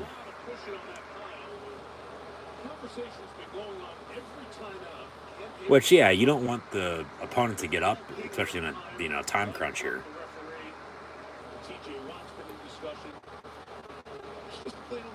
But it's that camaraderie, got it, which they should know each other. But, this team's different than last year's team. This team's going to be different than next year's team. Hopefully they can build off of this year. Got a personal foul on the Steeler defense. On Cam Hayward. My ass. He's the Walter Payton Man of the Year nominee for the Steelers. Why would he get a personal foul called against him? I get it, Steelers-Ravens, but he's just on top of them. And I guess he did push and shove him. Sometimes, yeah, you do let emotions get the better of you. That's the only thing I can think of, Chris. It looks like they're just all kind of... They're trying to get up out of the pile, and then, I mean, the refs are right there trying to break it up, and it is what it is. So, first and goal? Yeah, first and goal, Baltimore. Still got a timeout in 11 seconds. But rather than kick a field goal here, remember, because they had a 4th and short on that, a big penalty. If they give them a touchdown here, it could be the difference, which they, of course, fucking do let them score. Son of a bitch. So that penalty is going to cost them a touchdown. Rather than, force a field goal, you're only down 3. Now you're going to be down 6, potentially 7 at halftime with the extra point up and good. 7 seconds to play, though, here in the half. With the extra point to come, Tucker's going to make it. He's, damn near perfect on every kick, whether it's from 33 yards on extra point, anything further to, mid-60s he's going to make. He's one of the best kickers in the league and all time, for that matter. But now Baltimore going to get the ball back to begin the second half, and, yeah, extra point up and good, 10-3, but could do some damage. They're going to be down at least 1 score once they get the ball back mid-third quarter, let alone 2 scores. Now, 2 scores, is that 10? Is that 14? Are they down 13, 17-3? Let alone 10-3? That's a big penalty. That's a big touchdown given up as well. Huntley with the passing touchdown. So 10-3, Ravens lead it here. They'll squib it. Pittsburgh will take a knee going into halftime unless they, get a good return here, but time's going to run out in the meantime. So probably a touchback anyway, take a knee. But if they do squib it, probably still take a knee. I doubt they'd run a play. Don't do anything stupid. But, yeah, that's a tough one right there. Son of a bitch. It is what it is, though. What can you do? Yeah. Piles in football, battling for a ball, which there wasn't a fumble. You're just down, and then, they pile it on afterwards as they'll kick it deep, be a touchback. But the refs trying to, they'll return it. Shit. Sims. And he'll get, a touchback to the 25-yard line anyway. So 3 seconds, they'll probably still take a knee. They got 2 timeouts, but what's that going to do them? So it's getting rowdy. It's getting feisty and chippy, if you will. But what's new? It's Steelers-Ravens. Pittsburgh's got to, especially on the road, use this to their advantage. Hey, you want to fight us, we'll fight you back. Yeah, they take a knee. 10-3 at halftime. Ravens lead the Steelers. But, son of a bitch. And Ravens are getting the ball back in the second half.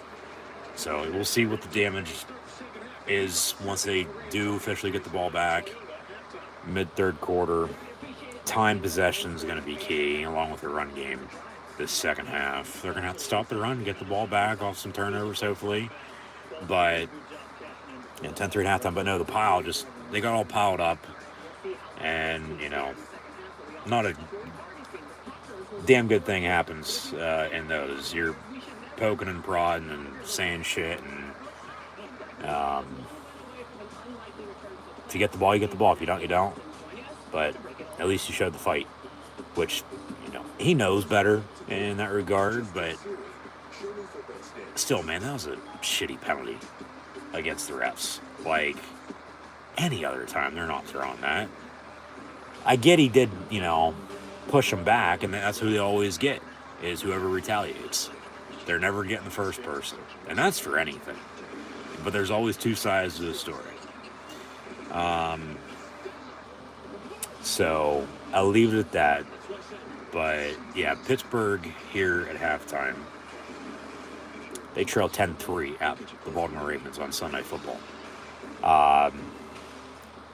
Drove, had a false start penalty, potentially cost him a touchdown, had to settle for 3. Missed a field goal as well for 48. As it doinked off the right upright, punted, get the ball back there, but halftime then, okay? But penalties right now for the Steelers, I think, honestly, more than anything, is what's hurting them the most because, well, Baltimore, on their opening drive as well, drove and kicked the field goal. They also had to punt a time or two. But then right there, just prior to halftime, it was 3rd and 15. We'll say 3rd and 16 for the hell of it, so give me a hell yeah. As Baltimore does stun the Steelers there just prior to halftime with a touchdown. But we'll see how big that penalty and that 7-point differential is going to be at the end of the game. Because right now, that's the difference. And that's what I'm saying with the penalty. Seemingly, that's what is hurting them. False start by Freiermuth. Could have had a touchdown. Who knows? They still might have to settle for 3, but don't know. Because they had to settle for 3 because of the penalty. And then the penalty there on the pile. 15 yards, automatic first down, when it once again was 3rd and long. But then a 1st and goal, and one play later they scored. So, just frustrating, to say the least. But at halftime, it is 10-3 Ravens. Kenny Pickett, along with Tyler Huntley. And Baltimore, no doubt about it, having a better running game, even though the Steelers, both with Najee Harris and Jalen Warren, they're balanced and they're consistent. Najee does have 5 more carries, but Warren has as many yards, but Pickett's 5 of 10, 42 yards passing, been sacked once. But Najee Harris, 10 carries, 49 yards rushing. Jalen Warren, 5 carries, 48 yards rushing. Freiermuth, only 2 catches, 16 yards. Deontay Johnson, a catch for 14 yards. Remember, Pickens as well had a catch for about 15, but it was an illegal touch, did not count. 4th down, they punted. So they could have had a first down there. Drive could have kept going. For all we know, they could have scored some more points, but they did not. They got to get Pickens the ball. They got to get overall everybody the ball a little bit more. They're trying to get these backs involved in the pass game out of the backfield as well. But, you know, they have 19 carries, 170 yards rushing as a team. Gunner has it around for 6 yards as well. Derek Watt, a first down run for 3, and then Pickett, a couple keepers. But, 5 of 10, 42 yards passing, and sacked once. Naj, 10 of 49. The Bulldozer, 5 of 48. But Freiermuth, only 2 catches, 16 yards. Deontay Johnson, a catch for 14. Pickens, nothing. Najee Harris has a catch, but for nothing. Jalen Warren has a catch for 10 yards, but, you know, they're in a tough spot right now because that was a big touchdown, especially just prior to halftime. Spillane playing his ass off on defense. 7 tackles, 1 for loss. Mark Robinson ain't playing that bad either in his first game.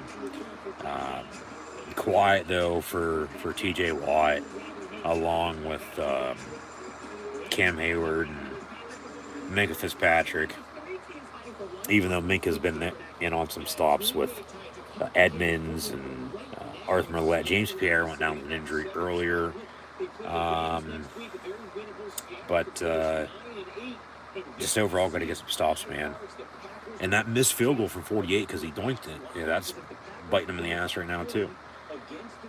At least Presley Harvin was able to, pin him deep at the 6-yard line on a 48-yard punt. But 10-3 your halftime score. Got to continue to run the football. Got to get receivers ball, no doubt about it, more. So this offensive line needs to step up, even though they're not looking half bad. But he has been under pressure, sacked once, but 5 of 10, 42 yards passing. Again, they have a running game. But the thing is, defensively, they can't stop the run. J.K. Dobbins has 10 carries, 65 yards rushing. Huntley, 5 of 20. to his credit as well. So Pickett, you know, maybe it's making some plays on the ground with his legs. But yeah, they're going to have to move the ball downfield, balance, consistency. They're not dead just yet. They're not. They still got life. Yeah, they got to win and win again and get help to make the playoffs, but win out to getting a winning record and not have a losing season for the first time since 2003. But you got to feel for this defense because they rely on them too damn much, but at times they also got to make some stops, man. There's not really much else to be said. There's not. They got to get stops. They got to force pressure and get turnovers and capitalize off of those turnovers, long story short. Special teams and the return game could be a factor. Surprisingly, he did return that before they took a knee anyway. It's a 25-yard return, just as much as a touchback anyway. But if you can force them to punt, maybe get a good return, good field position, you know, capitalize off it that way. But they just got to get stops. They get this offense the ball back as much as they possibly can. Work clock as well. I mean, a defensive score would be nice, but they just got to, you know, keep at it. They got to keep themselves in it. They can't let this game get out of hand. They can't give up a touchdown on this opening drive for the Ravens to begin the second half. You're down 14 then, you're in a hole. You know, when all you have to show for is a field goal on the opening drive. You know, when they have the same, you know, both teams have punted. You have a missed field goal, but then they get a touchdown because of a penalty. Like, you can't let this game get out of hand. You got to, you know, keep at it. So, 10-3 at halftime. Keep running the ball. Hope to stop it defensively. Pickett's going to have to make some plays, but he's got to get the ball to DJ and Pickens and Freiermuth more than he has this first half. Yeah, I think they still got to, you know, as they're running the ball well, they got to get these backs more involved in the pass game as well. Take some shots. You know, have they thrown the ball more than 15 yards downfield this first half? The answer is no. So, just, yeah, frustrating at times. But what's new? Huntley 7-9, 41 yards, and a touchdown. That to Isaiah Likely. So, of course, he's the meme with how many beers you drinking tonight, Likely, and then his number. As he has a touchdown. J.K. Dobbins 10 of 65 on the ground. Huntley 5 of 20 on keepers. They're trying to get Gus Edwards involved, but it's J.K. Dobbins. So stop him. Plain and simple. Start there and work your way to the quarterback. Pressure and the turnovers, man. I'm telling you. If they can force the pressure and get the turnovers, or come close, you know, get good field. But you just got to execute, you know, capitalize. You got to score more points. You can't settle for 3. The missed 48-yarder that they're doing is biting them, but the penalties cost them right now too. So 10-3 at halftime.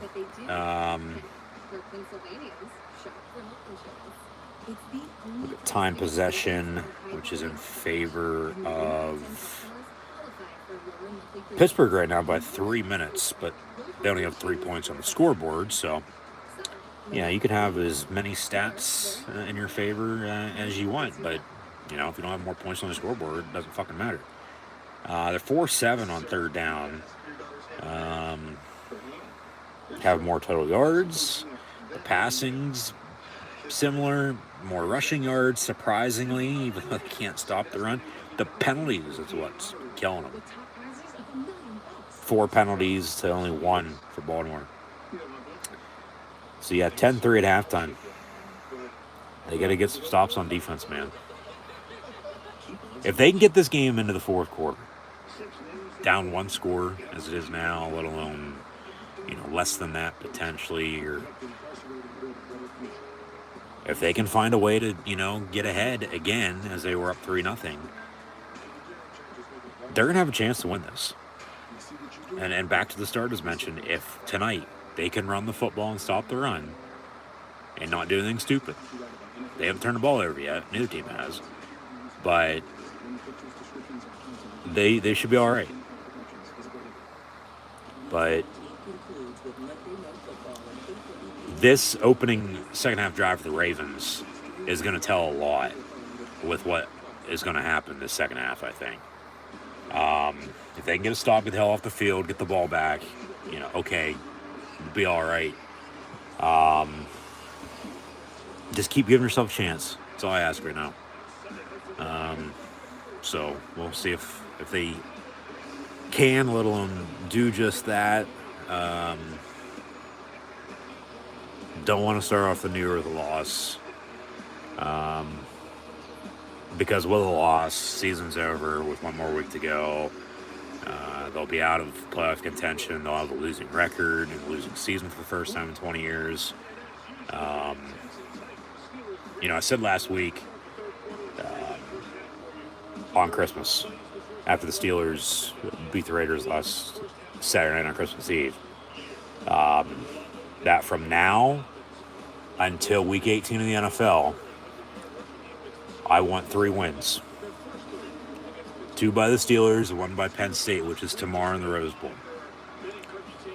And then if the Steelers win out, and Penn State wins the Rose Bowl against Utah tomorrow, Steelers get a winning record. Penn State wins a bowl game for the first time since pre-COVID. 2 losses, no doubt about it, against Michigan and Ohio State. Hurt very bad, even though they both lost yesterday in the playoff. Be sure to go check out my bowl preview one final time as well, with final bowl games to be played tomorrow. But if as Mike Tomlin gets interviewed, we'll see what he says here first.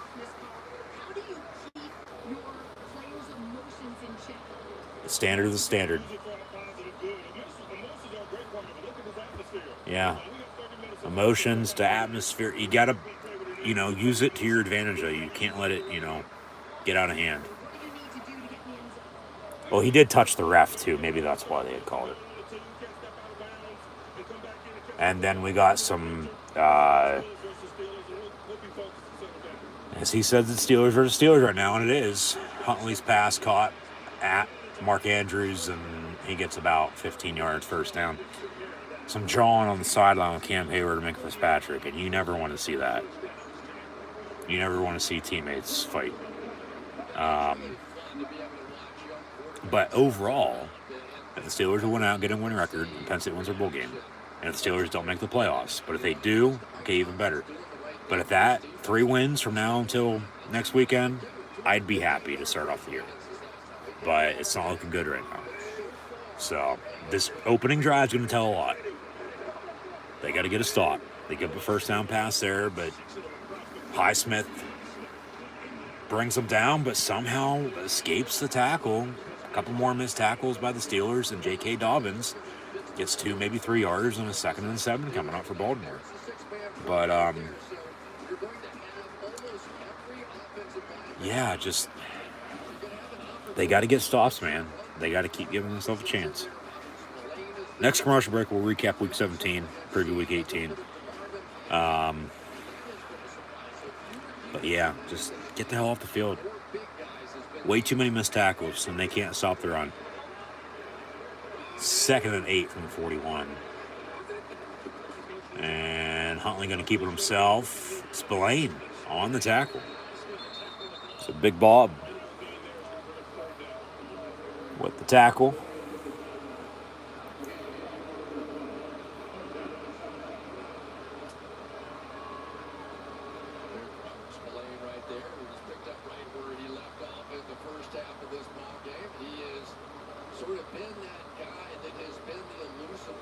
He's a jack of all trades. He can get it done for you when he's healthy, but when he's not,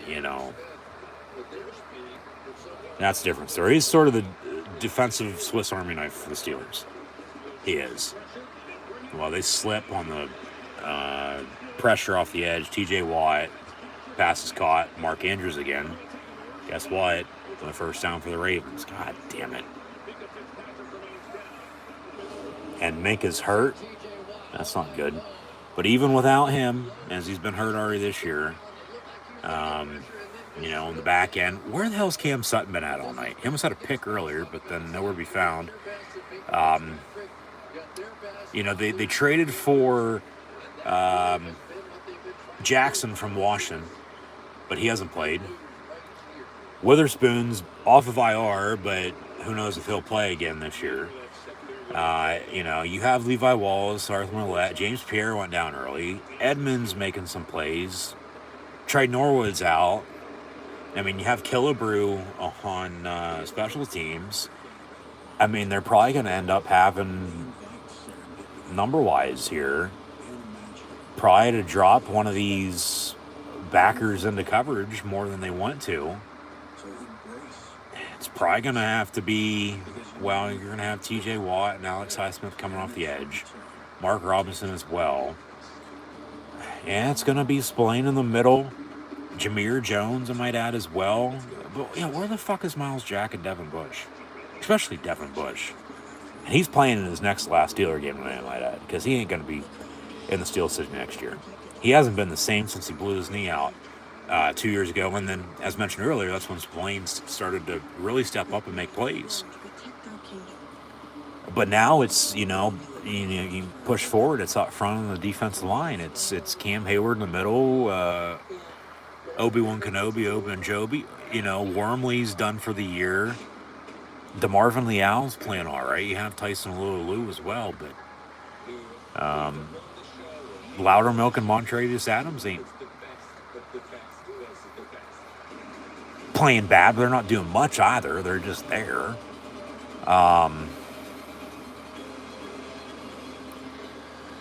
But I'd rather have him be there, filling a hole than not having him be there and then giving up more rushing yards. But then at the same point in time, it's like they're not even there because they're not making stops.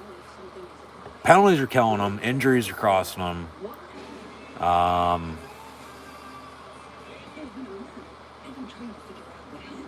They got to fight through this, though. They got to fight through all this adversity. There's no other way to say it.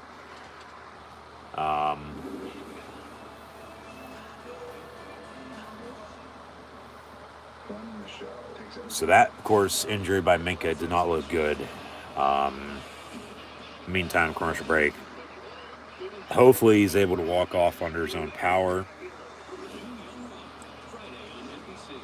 If not, well,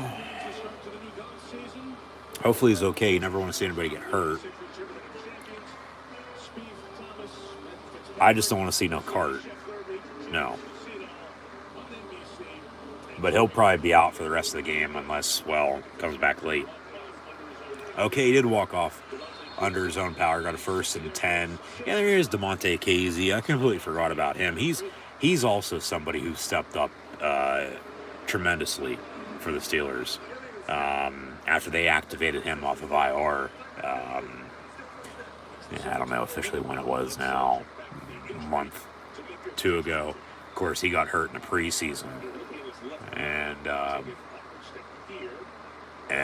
that's sort of non-contact. Just tweak the knee. Minka gonna walk into the locker room now, so they'll check him out. He's probably done. And, DeMonte Casey in his absence, so, gonna make some stops. But 1st and 15 from the 45. And Dobbins on the run again. They do stuff him. Ball out late. And then Baltimore does recover, but he would have been down anyway. So, 10-3 here.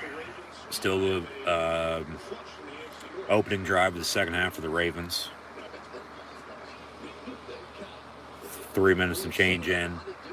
But, man, get some stops. Get stops.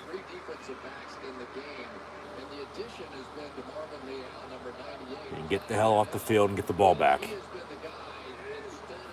2nd and 15. Huntley rolls out. Watt chasing him down, but there's a flag. Well, this is coming back for a hold. How much you want to bet? Well, it's probably not on 64, as I was going to say. How much you want to bet? It is 64, but he was right there. This is coming back as a hold. So they finally call a holding on the Ravens. And it was on 78, which I believe is, okay, Morgan Moses, the former Cav. Little stunt going inside, and it looked like Larry Ogunjobi was going to come around this way. TJ's going to come in. He's played his pro ball in the DMV, former Skin. Yeah, that's a good hold. I mean, what else is he supposed to do? But that's a good call. Luckily, they called it. And 10 yards, they'll replay it down. Be 2nd and 25 now for the Ravens. So now penalties are starting to hurt them. They're going backwards. So keep going backwards. Keep pushing them backwards. Back at the other 45. 2nd and 25. And Huntley's pass. Jesus Christ. Somebody fucking cover his ass. And Mark Andrews. Be 3rd and short. Like, I get you double team them, somebody else is going to be open. But I think you probably have better luck doing that and then, you know, making a play on somebody. Oh, that's Devin Bush's problem right there. Come on, man. How many big catches has Mark Andrews had tonight, let alone on this drive? Cover him.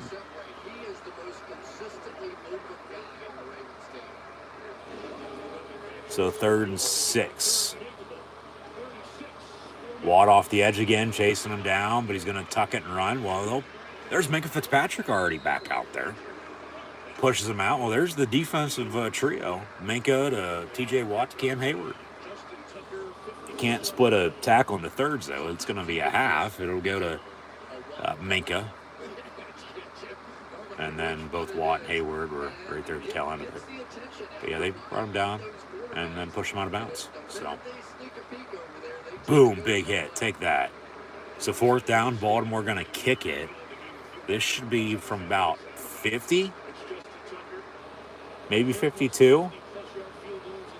They say 51. All right. And the kick is going to be up and good. So, all right, still a 2-score game. They're down 10 now, 13-3. 9:31 to play in the 3rd, but go back to that penalty and the touchdown before halftime. Big touchdown now. Because they kick a field goal, which they had a 4th down on, but then the penalty happened. 1st down, they score. Kick a field goal there. Okay, 6-3, kick a field goal there. It's 9-3. It's still a 1-score game. You're only down 6. You score a touchdown and take a lead. You score a touchdown here, you know, okay, you're still down. You're down 3. You cut the lead. You're down a touchdown. So I said, just get to this game in the 4th quarter. If they can get this game in the 4th quarter, Steelers are going to have a chance. They have to make some stops on defense, though. In order to do that. But this offense, man, they got to score points. They can't go quick 3 and out here. No, you know, 30-second, 2-minute drive. No. Unless it's a touchdown. Unless they go fast and score. I swear to God, they move the ball only 5 yards and have to punt. I don't know what the hell I'm going to do. So, just, yeah, no. You got to score. You got to get some points on this drive. Field goal I'd be happy with. Touchdown's even better. Just keep cutting this lead. Keep giving yourself a chance. And I'll leave it at that. So, 13-3. Didn't take up as much time as the Steelers did on the opening drive. So there's still time here, early 3rd quarter. Baltimore's drives tonight have been about, 5 minutes or so when they scored. Pittsburgh got a 7-minute field goal drive. Missed field goal, punted, halftime. Okay, getting the ball back now. But they got to get something. I'll take a field goal.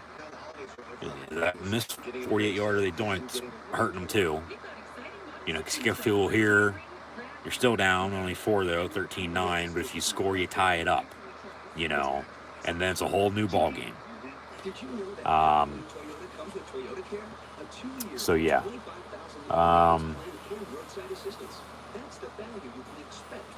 13-3 with under 10 to play in the 3rd quarter. Be Steelers ball. 1st and 10. We'll see if it's touchback. As I said, return game. Maybe they get some good field, capitalize it from there. Just score. Just score points, man. You can't, drive and kick a field goal to begin the game and then expect, that to be enough. Because that's the thing with the Steelers. They either get out to a lead and think it's enough, whether it's 3, 6, 7, 10, 20 points, however much, anywhere in between or more. They think it's enough, and then they're holding on. Or they're down, as they are again, and they're coming back late. Like, there is no in between. There's not. As they promote NFL Week 18 for the season finale, before the playoffs begin in 2 weeks' time, we'll see as they get a touchback. Be first and 10 to the 25. That was close to being down to 1 on a kneel down. Let alone a safety potentially. But yeah, the NFL to release next week's schedule tomorrow for times. We know the matchups, but just don't know when the game's played. Saturday, Sunday, time-wise. Tomlin's in the category of George Hallis, Bill Belichick, and Tom Landry for 15 straight seasons at 500 or better. Loss tonight would end that streak. It'd be 4th on all time. Pickett looking to throw. It's deflected and batted down, incomplete. So 2nd and 10. All right. Who the hell was he throwing to? Because he had Najee Harris wide open far side on the screen. But it was near side on a comeback. Deontay Johnson. Yeah, they got to get Pickens involved for sure. Warren in motion. Handoff. Najee Harris up the middle. Najee Harris out past the 30, 35 to the 40. First down, Pittsburgh. Nice big 15-yard run to begin the second half. So, new set of downs, 1st and 10. You got to get some points, man, on this drive. I don't care if it's a field goal, touchdown. You got to score. You got to keep giving yourself a chance. Okay? Breathing room. You got to keep fighting back.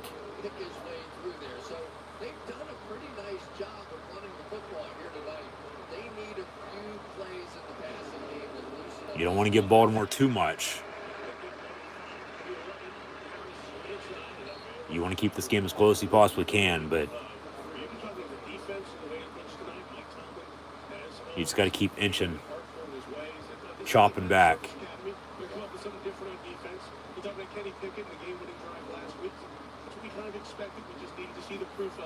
So, be 2nd down as they gave the nudge again. 2nd and 7 from the 43. Sims in motion. They'll fake the end around to him. Another handoff. Najee Harris. Well, he's going to lose yardage.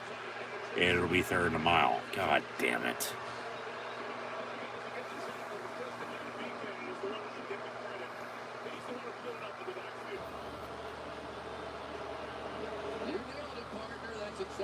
That's a big play with a big loss. Just stupidity.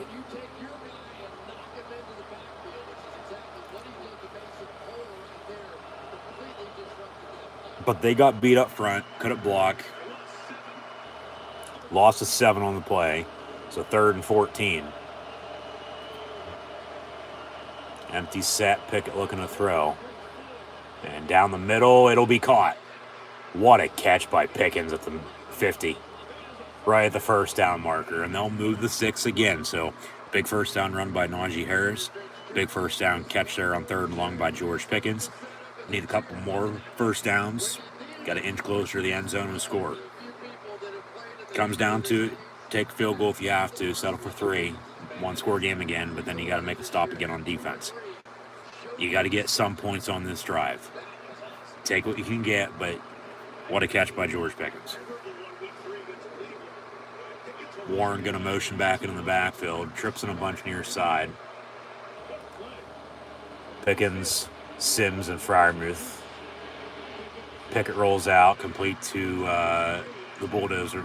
And he gets 6, maybe 7. Be 2nd and manageable. 2nd and less than 5.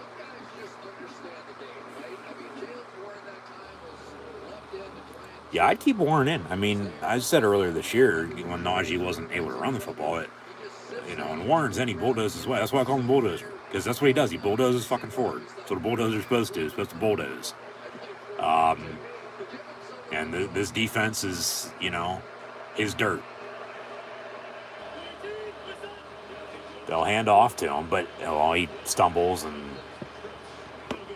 no gain on the play. He's 2nd and 10, but, you know, he's deserved, you know, more playing time. And he's gotten it. He's been hurt a little bit, but, you know, he's a Swiss Army knife as well. You know, I mean, hell, earlier he had a couple big, just a play ago on this drive, had a couple big catches. But another 3rd down for the Steelers. Can they convert? 3rd and 4 here.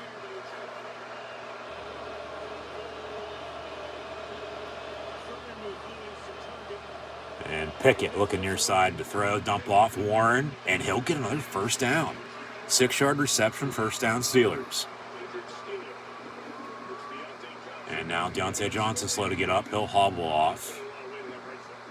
Pickett telling him to just go down. Like, if you're hurt, stop the game. Give us a break a little bit. They'll come out and look at you. We're not going to be, you know, charge a timeout because we're not under 2 to play. 5:15 to play in the 3rd. But 13-3 here. They got to score, and they got to get more stops on defense. This game's going to come down to the wire. They'll take a commercial break. They'll fade to black, and we'll get back to the action momentarily. Hopefully he's okay because, I mean, it's Deontay Jones and George Pickens, a receiver. Okay, Warren, a couple of big catches tonight. Freiermuth as well. You got to get him the ball more. But at receiver, other than Johnson and Pickens, they don't fucking have anybody. They got rid of Claypool, and rightfully so. But it's Sims, Boykin, okay, former Raven, you know, maybe get back as an old team here tonight. They, no doubt about it, missed Anthony Miller and Calvin Austin III this year because of injuries. Gunner has done it around, but honestly, do they throw him the ball? No. So are they going to throw him the ball? No. They have to, they will, but knowing him, he'll probably cough it up. That's what you got to get these backs more involved in the pass game, and they are. Yeah, the ball that started the drive on the pass, it was tipped and batted down. He had Najee wide open far side on the screen. He's come back to Warren on some screens. A couple big 1st down catches as well by both him and Pickens, but hopefully Johnson's okay. They're going to have to get the ball to Freiermuth more. Where's Zach Gentry and Connor Hayward at when you need them? You know, they need to be in there, I think, a little bit more formation-wise, scheme-wise. Just get the ball to your playmakers in space and let them work. Get the 1st down. Continue to get 1st downs. Continue to move the football. You know, you don't want to be going backwards. You're already in a hole. You're down 10. You need points on this drive. This is a big drive for the Steelers because they don't score. And that missed field goal's biting them, along with the penalty to the touchdown before halftime as well on defense. You know, because if not, you know, okay, 13-6, 9-6 field goal ties here, 9-9 potentially. But they're down 13-3, so they, man, they got to get something. They can't come out of this drive with the same 3 points they had at the beginning of the game. Because at that point, you know, time's just going to run out. It's just not going to be overall on their side in the 4th quarter, especially if they can't get stops defensively with stopping the run. That's something they really haven't done on this drive. I mean, they haven't, but just not good, or that good at least, is run the football. You know, like, where's the running game at right now? Like, run the damn ball here a little bit. You know, keep it simple. Johnson holding his right leg, but Pickens in motion, handoff. There's Najee Harris. I mean, he had a 15-yard 1st down run to begin the drive, but then Pickens with a big 1st down catch. But it's been all pass, you know, for the most part, since dump-offs, you know, which the short passes they consider runs anymore. I mean, it's yak yardage, you know, yards after catch with, you know, the pass that's caught by the receiver, which is a catch, is a reception, but then, you know, yards after the fact, just move forward, man. And they are 33-yard line, out of the pistol, 2nd and 5, handoff Najee Harris. and about a yard. So another big 3rd and 4 for the Steelers. But they've been able to convert tonight. They're 6 of 9. And they're down 10. So 4:14 to play in the third. Just continue to get first downs. I'd take a shot. Why not take a shot here? Because if not, well, you're in field goal range. If you don't convert, kick it. I get it. He doinked a 48-yarder, but he also made a field goal as well, even though it was a chip shot from 21 yards because they couldn't punch it in because the penalty hurt him then. Baltimore going to call a timeout. Be 3rd and 4, Pittsburgh. But I'd take a shot. I would here. Why not? And I think that's maybe why Baltimore called a timeout, just to make sure they're set. They don't be caught off guard here. I'd take a shot. I wouldn't go necessarily deep down the far or near sideline. I'd go deep down the middle of the field. I'm going to Freiermuth. I am. He's had a quiet second half. I mean, hell, he still has the 2 catches for 16 yards he had at halftime. They did target him once, but no catch. But yeah, I'm going to Freiermuth on 3rd and 4. And I'm taking a shot. Because you're right there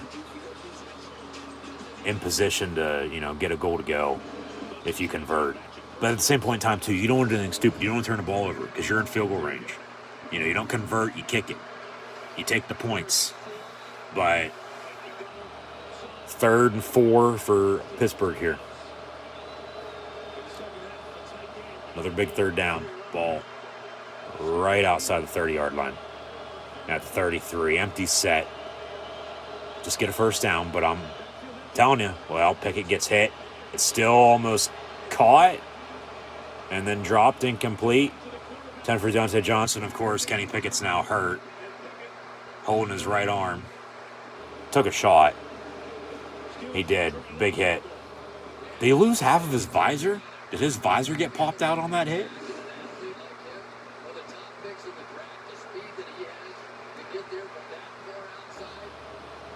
Boom. Yeah, he's holding his wrist. And he got hit on his left side. Boswell's 51-yard field goal. It's good. All right, so they get points. 13-6 Ravens with 3:42 to play in the third. Get this game to the fourth quarter, man. You got to get a stop or two again on defense, but TJ Watt's had a quiet night. They need pressure into a turnover. I'm telling you. And if they can do just that, capitalize, convert off of it. They're down 7 again, 13-6. Remember, that touchdown before halftime is the difference. Honestly, it should be 9-6. And a touchdown there would have took the lead. They have the missed field goal plus the field goal they made right there. They tied at 9 then. But they're down 7. It's 13-6 with 3 and change to play. So, defense, where are you at? They got to make some stops here. And I think they can. They've got to Huntley a little bit more. Or tried to at least this second half. They got to cover Mark Andrews, no doubt about it. But they're running the football, and rightfully so. You got to punch it out. You got to force a fumble or two. Because they're not going to throw unless they absolutely have to. And when they do, it's probably going to be caught by Mark Andrews anyway.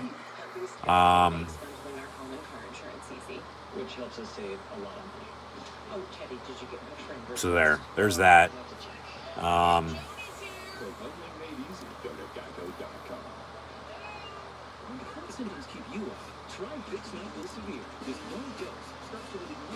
Minka returned. Splains played well. TJ's had a quiet night. Hayward, he's got the fight in him. Him and Minka were arguing on the sideline. Of course, penalty didn't go his way, and that's the difference.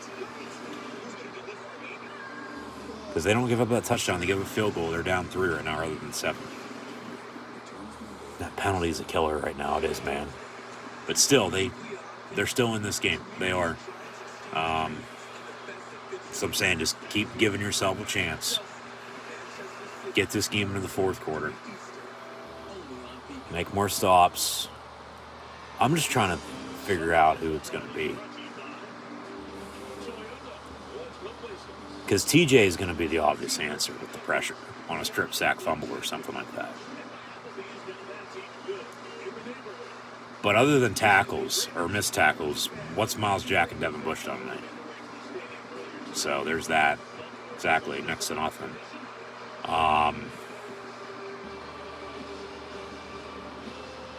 Maybe offensively, like I said, it's Miles Boykin. You know, the former Raven. Getting after his old team. But we'll have a touchback, 1st and 10 Baltimore from the 25-yard line. But, I mean, honestly, I don't care who it is. Just somebody step up and make a play. He slammed his helmet. He slammed his towel. Lamar Jackson, who he told us usually sits right next to him all night. Could be Arthur Millette. I don't know if Pierre's come back in yet. It could be him as well.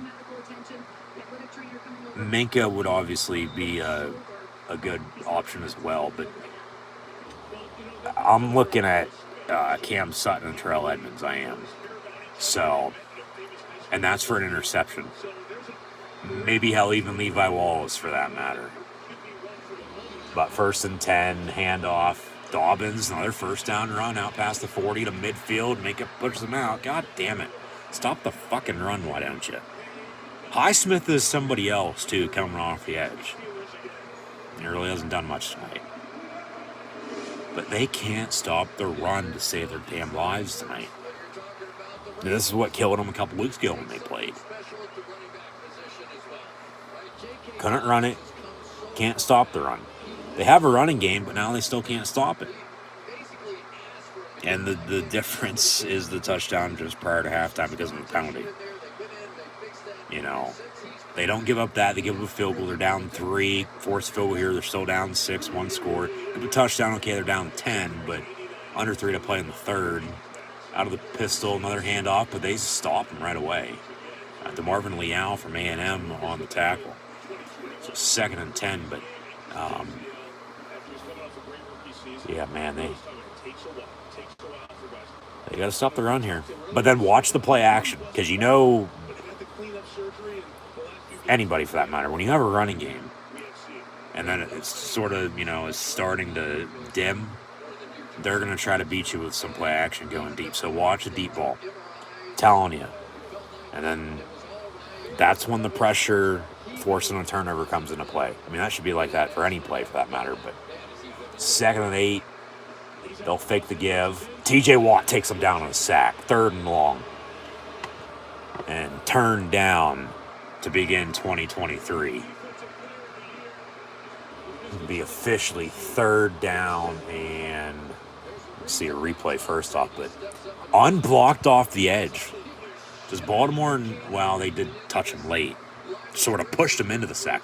But do they not know, let alone anybody else, you know, to block TJ Watt? Like, of course, last year broke the single season sack record against the Ravens. Sack here now tonight. So 3rd and 18, they say, back in 3rd and 9. Don't give them a first down. Whatever you do, dump off over the middle, caught. They get to midfield off the punt. All right, so Pittsburgh getting the ball back. And at the drive, but they're going to get this game into the 4th quarter down 1 score. As it was at halftime, 10-3, now it's 13-6. But they're going to get this game into the 4th quarter down 1 score. You could probably still settle for 3 if you have to. But it's getting to that point. You can't settle for 3. You got to score. But this drive, they got to settle for 3 first off. So be it. You're down 4. You got to get another stop. Touchdown then would win it.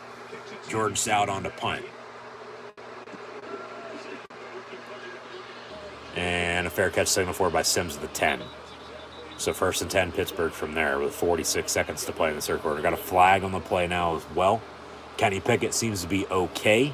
Going to come back in, but of course a big shot on the last drive, on the last play of that drive. Landing on his left side, but then holding one of his wrists, it looked like. Couldn't tell which one, but keep it simple for him. But they need to take a shot, man. They do. They need to take a shot. Hopefully Deontay Johnson's okay, good to go, back in the lineup. During the kick, of course, got another fucking hold on the Steelers, so it'd be half the distance and have to go even further. Son of a bitch. And they're going to compare Kenny Pickett to Ben Roethlisberger with snap the pass for how quick, Ben late in his career got the ball out in about a second and a half. Kenny Pickett all day to throw, he can hold on to it. And he's a better scrambler, but then there's also a difference between an 18-year vet and rookie quarterback, because remember when Roethlisberger was young, he could also run. It's just, like that highlight there, the comparison made no sense. Because over time, you're going to get slower. But then, as the games change, you also want to get the ball out quicker. So, 1st and 10 at the 5. They'll hand off Najee Harris. He bounces it far side out past the 10. And right there at the marker, we'll see if they get him the first down or not. And they will. First down Steelers at the 15-yard line. So move the sticks. They're not going to have to snap if they don't want to here to end the quarter. 30 seconds and counting before the play clock resets at 40. So, they're not going to have to snap if they don't want to. They'll switch ends, go the other way. The end zone that's behind them right now is going to be the end zone they're going to, and hopefully scoring in here. Well, they say 2nd and inches. Well, actually now, the game clock, they still don't have to snap if they don't want to. It's about a 1.5, 2-second differential between the play clock. But 2nd and inches, they will run a play. Hand off Najee Harris again. Get the first down. Oh, my God. Forward progress, thank you. End of the third, it's 13-6. And they'll have a 1st and 10 to begin the fourth quarter. So 15 to play, down 7. Got a 1st and 10 rather than a 3rd and inches, because they could have let the clock run out and still had a 2nd and inches, but they got a 1st and 10. They got to score again, man. I don't care if it's field goal. Touchdown would be nice to tie it up, no doubt about it. But they got to score some points here. Because if they have to settle for 3, defense needs another stop. But if they can score, tie it up, it's a whole new ball game. And then they have momentum, which, they haven't had since they, kicked the field goal to begin the game, up 3-0. And then Baltimore tied it. And then, stand still with some punts, missed field goal, touchdown before halftime. Refs have let them play. I mean, they sort of called the obvious fouls, but that penalty just prior to halftime on 3rd and long, of course, was after the play. So automatic first down. 4th down, they were going to kick it, but they get the first down and they score. That is still the difference in this game right now. So 13-6. 1st and 10, right around the 20-yard line.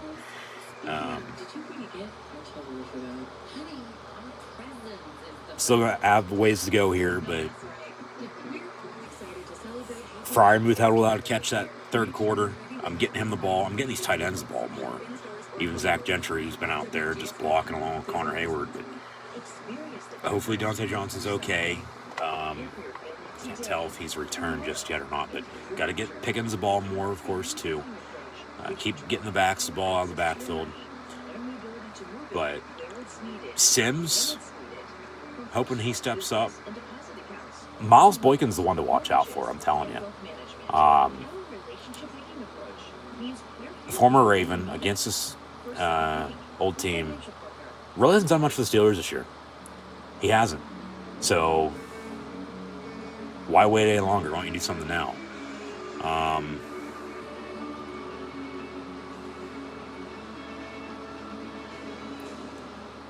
You got to score.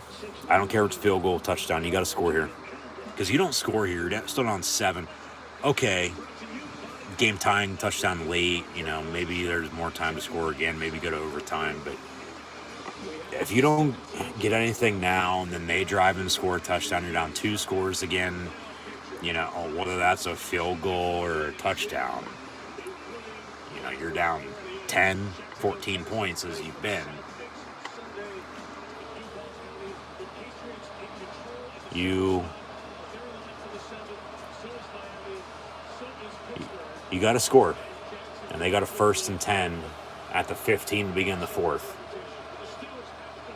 And they'll hand off Najee Harris at the middle. Breaks it as he bounces. Lowers the fucking helmet on a stiff arm.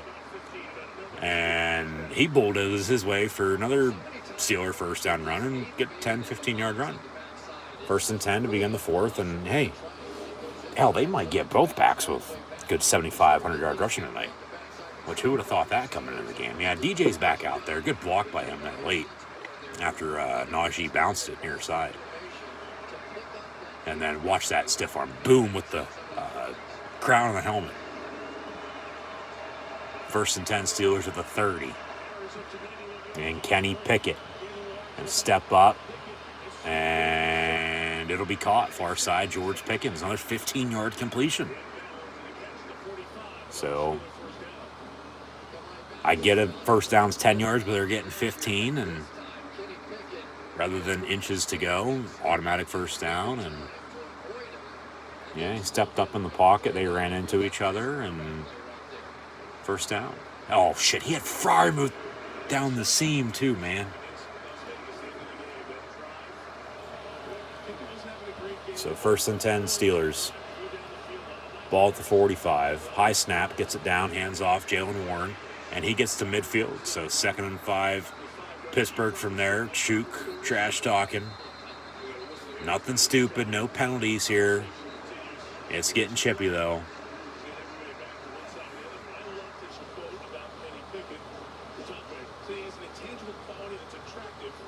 Tomlin telling him to settle down. Just play.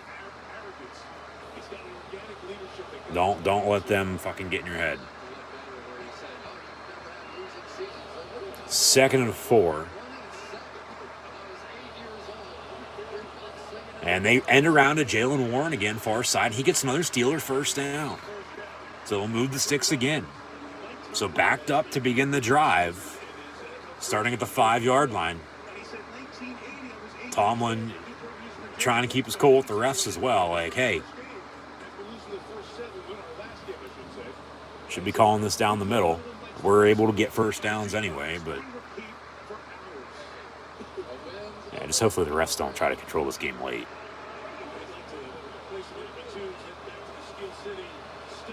But 1st and 10 from the 42. Empty set. Pickett gets oh, shit. That was close. Sorry.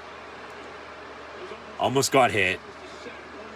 Yeah.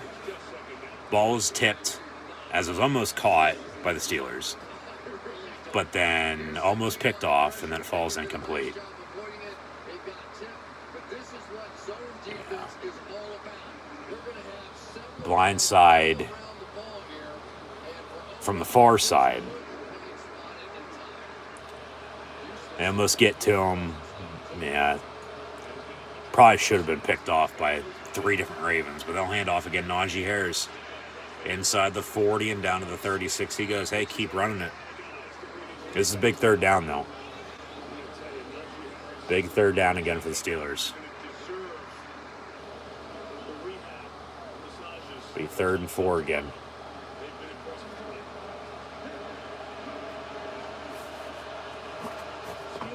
Ball at the 36 as mentioned. So if they don't get it, be a long field goal. Pickett far side, caught 1st down. Steelers, Deontay Johnson. And inside the 20 he goes, pushed out around the 15. So they've gone the distance. They're in field goal range, and they're looking to tie this game up with 11:38 to play.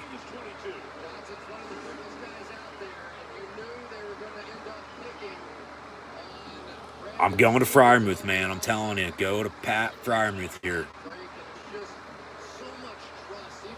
In the red zone, got 8 shots to punch it in to tie this game up. Go to 88. Need that Pitt to Penn State 8-88 connection for 6. Make it 7. Gunner in motion. They'll hand off. Jalen Warren up the middle, 2, maybe 3 yards. Be 2nd down and 8. I'm telling you, go to Freiermuth. No catch yet this second half. Don't throw another fade like you did earlier. No penalties, no turnovers either. And if you have to settle for 3, okay, so be it. You're still on 4, but the defense then has to get you a stop. And then you got to score late to win it. You need a touchdown. Tie this sucker up. Season's on the line. They lose, they're done for. Regardless of what happens next week. They got to win to get to 8-8. Win next week to get a winning record. But win out and get help to make the playoffs as well. Hand off, be 3rd down. No gain on the play.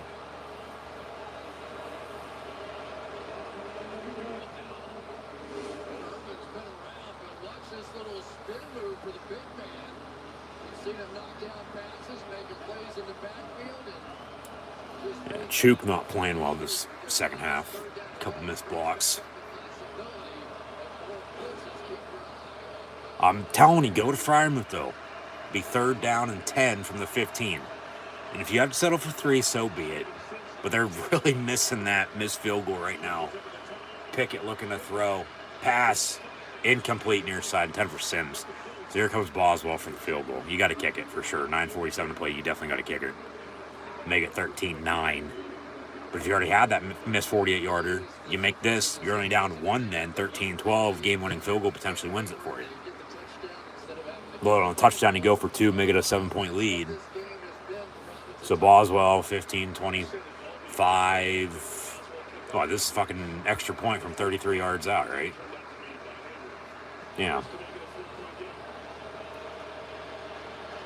And high snap, hold down, kick up and good. 13-9 now with 9:44 to play. Field goals, field goals, field goals, and, well, nobody's bit the dust just yet, but 13-9. 9:44 to play. Steelers will if they lose. Hopefully Baltimore gets the L tonight and they split. Pittsburgh, as mentioned, hasn't lost in the Charm City since December 19. So it's been a little over 3 years. Technically 4 now, even though we're into 2023. But 13-9. And if they have the missed 48-yarder, they're down 1. If they have the missed 48-yarder and they don't give up a touchdown before halftime because of the penalty that they would have forced the kick, they have a 3-point 12-9 lead. This defense still has to get another stop now. So back to relying on them way too damn much. So we'll see if they can get a stop or two, get the offensive ball back. Defensive score would be nice. Turnover, I'm telling you, pressure and a turnover. Good field, capitalize off it. Score, win this game. Because another field goal is still going to put you down 1. You eventually are going to have to score a touchdown. You know, similar to last week. You know, kick field goals earlier, and then they scored a game-winning touchdown and won it. But they got this game into the fourth quarter. They're still giving themselves a chance. You know, they're lucky to have the 3 field goals they do. To be honest with you, they should have 4. You know, because that's an inch to the inside. It's good rather than doinking and no good. And it doinked. It still could have went in, but it bounced out. But I mean, man, this defense, you got to feel for them because they rely on them once again way too damn much. They got to get a stop.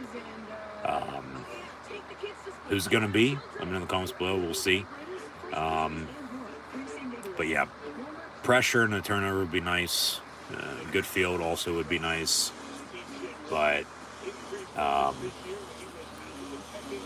they just got to get the ball back and keep it at what it is, 13-9. You have a touchdown, the game's probably over at 20-9. They're down 11 then. Need a touchdown, 2-point field goal to tie with, you know, under 10 to play. That's a lot to ask when they've only kicked 3 field goals tonight. So they can give up a field goal, 16-9 again, another one-score game, but then they got to drive and score and tie it up. So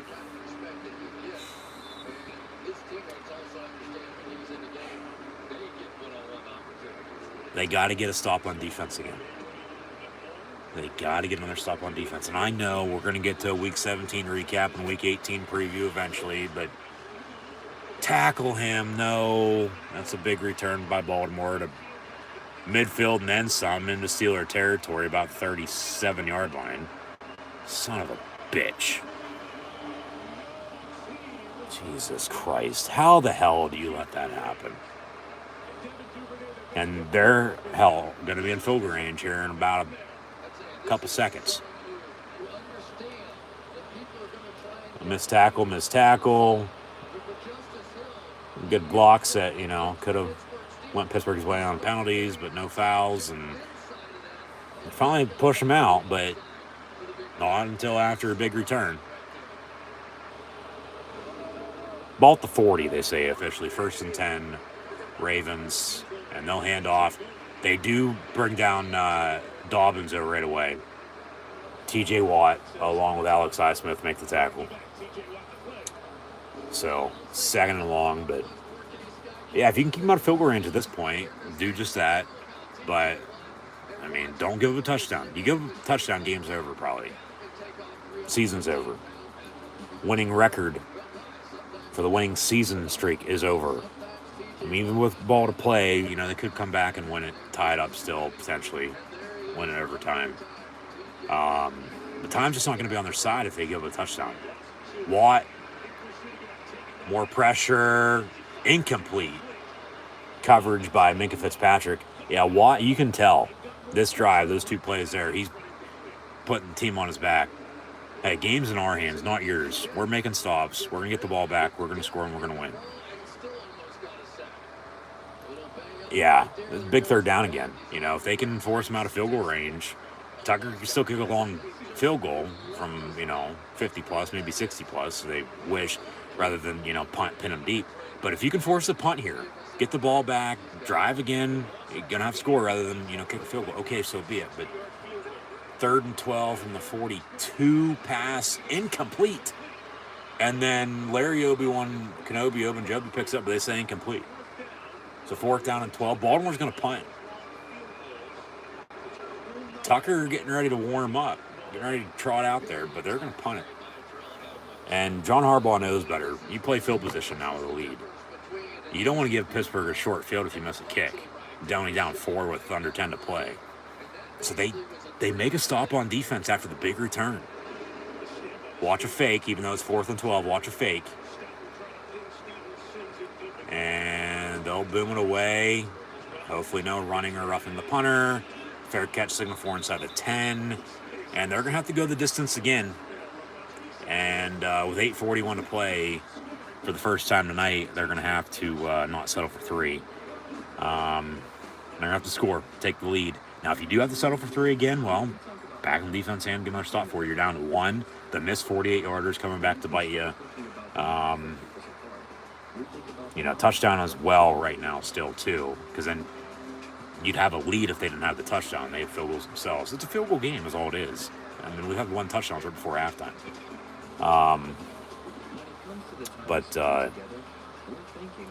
Yeah, if you do have to settle for 3 again, get the ball back, game-winning field goal again against the Ravens, why not? But, man, I'm wanting a touchdown. I'm telling you, Pat Freiermuth. Pat fucking Freiermuth. So,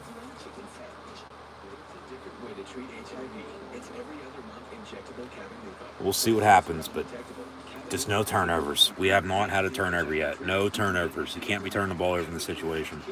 They have a running game too, man, I might add. They've sort of stopped Baltimore's in the second half as well. 13-9 here with under 10 to play. Kenny Pickett, 10 of 19, 104 yards passing. Najee Harris, 19 carries, 97 yards rushing. Jalen Warren, 10 of 61 on the ground as well. And Baltimore, Dobbins had about 60 yards at halftime? All right, he's had a decent second half, but sort of about half of what he had in the first half. He has total now 15 carries, 89 yards rushing. Huntley, 11 of 15, $103 in the touchdown to Likely. Mark Andrews, 6 catches, 73 yards, but they've started to stop him, thank God.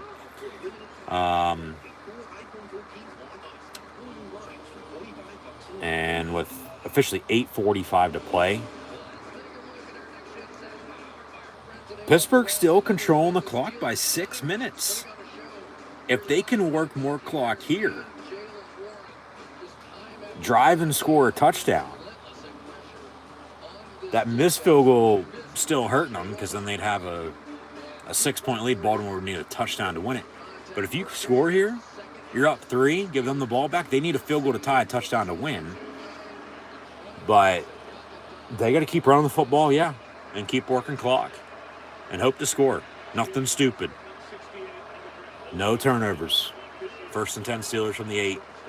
And Pickett going to hand off. Jalen Warren, far side. A little miscommunication at first, but gives him the carry, and he gets to about the 14-yard line for about 6. So 2nd and 4 here. Come on, Pittsburgh. What do you got? Season's on the line, and we need a drive. 92 yards and a touchdown would be nice. Okay?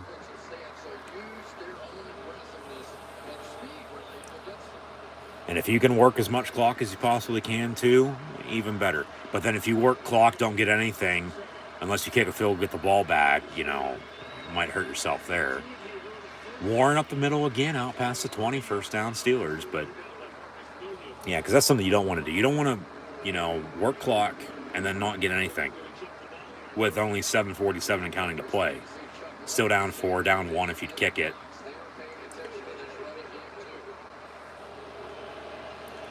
Because then you got to get a stop quick and get the ball back. Hope to get the ball back. They finally go deep. Deontay Johnson, first down Steelers at the 45-yard line. They finally take a shot, and they finally execute it.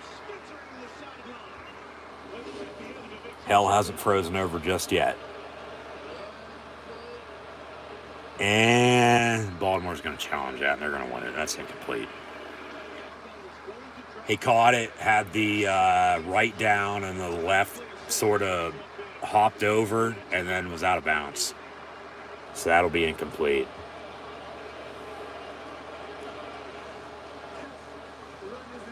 Actually, now the rolling's incomplete, rather than Baltimore having to, throw the challenge flag, and then if they would say catch, it's still a catch, or if they'd overturn it, they still keep their timeouts and challenges. But incomplete on the deep ball. 2nd 10. Hey, at least they went deep, though, man. At least they took a shot. I'm telling you, though, where the hell is Pat Freiermuth gone? Get him the fucking football.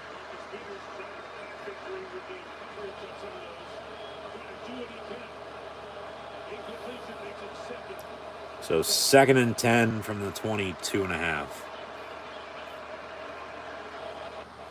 All day on the play clock. And NBC flicking in and out. Well, god damn it. So we're trying to make a play, and, so we didn't have anywhere to go, and scrambling, and he goes down on a sack. So 3rd and long now for the Steelers. Son of a bitch.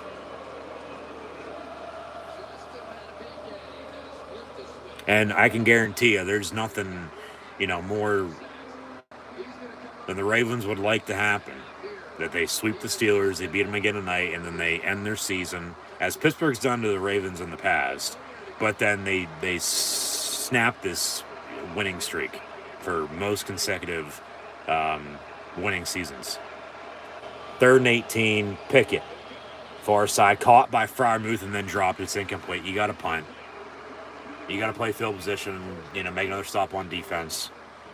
Get the ball back. 6:42 to play.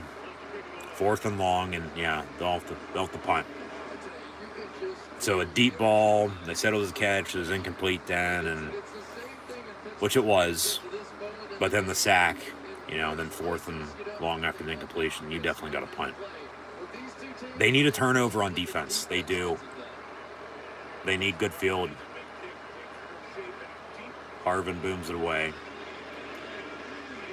And from the 35 on the return, Pittsburgh going to push him out of bounds right away, so no gain. Be 1st and 10 Baltimore from there. And 6 and change to play. One score, 7-point, 13-6 lead for the Ravens. And they got a 1st and 10. Pittsburgh defense, man, they got to get a stop. Season's on the line. They got to get a stop here. If they give up a touchdown, game's for sure over. Let alone they give up a field goal, game's probably over at this point. And then that missed field goal that you had from 48 yards out earlier that doing no good, comes back to bite you. So special teams error, and then penalties that led to a touchdown. Also, just right before halftime is going to come back to hurt you as well. Just can't shoot yourselves in the foot. They got to get a stop. If they can get a stop, they're still going to have a chance.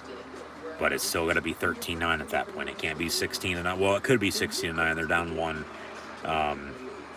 Score again then. As a 13-9. Did I say 13-6? It's 13-9 with 6:32 to play. So 4-point game. Yeah, field goal missed. You know, they have that. They're only down one. Field goal then would win it if they'd hold.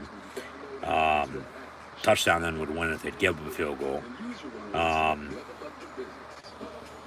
But yeah, if they give a field goal, okay, they're still down 7. You can tie it late, but they're going to need another drive. If they give up a touchdown, then the game's over at 20-9. So we'll see if they can make a stop or not. You know, they honestly right now need their biggest defensive stop they've had all season long. Why not wait till, you know, next last game of the season to do it? You know, because they got to win and get help to make the playoffs, but win out as well to have a winning record once again. So 13-9, Ravens 1st and 10, up 4, 6:32 to play, but Steeler defense, man, they need a stop. Desperately bad. They need a stop.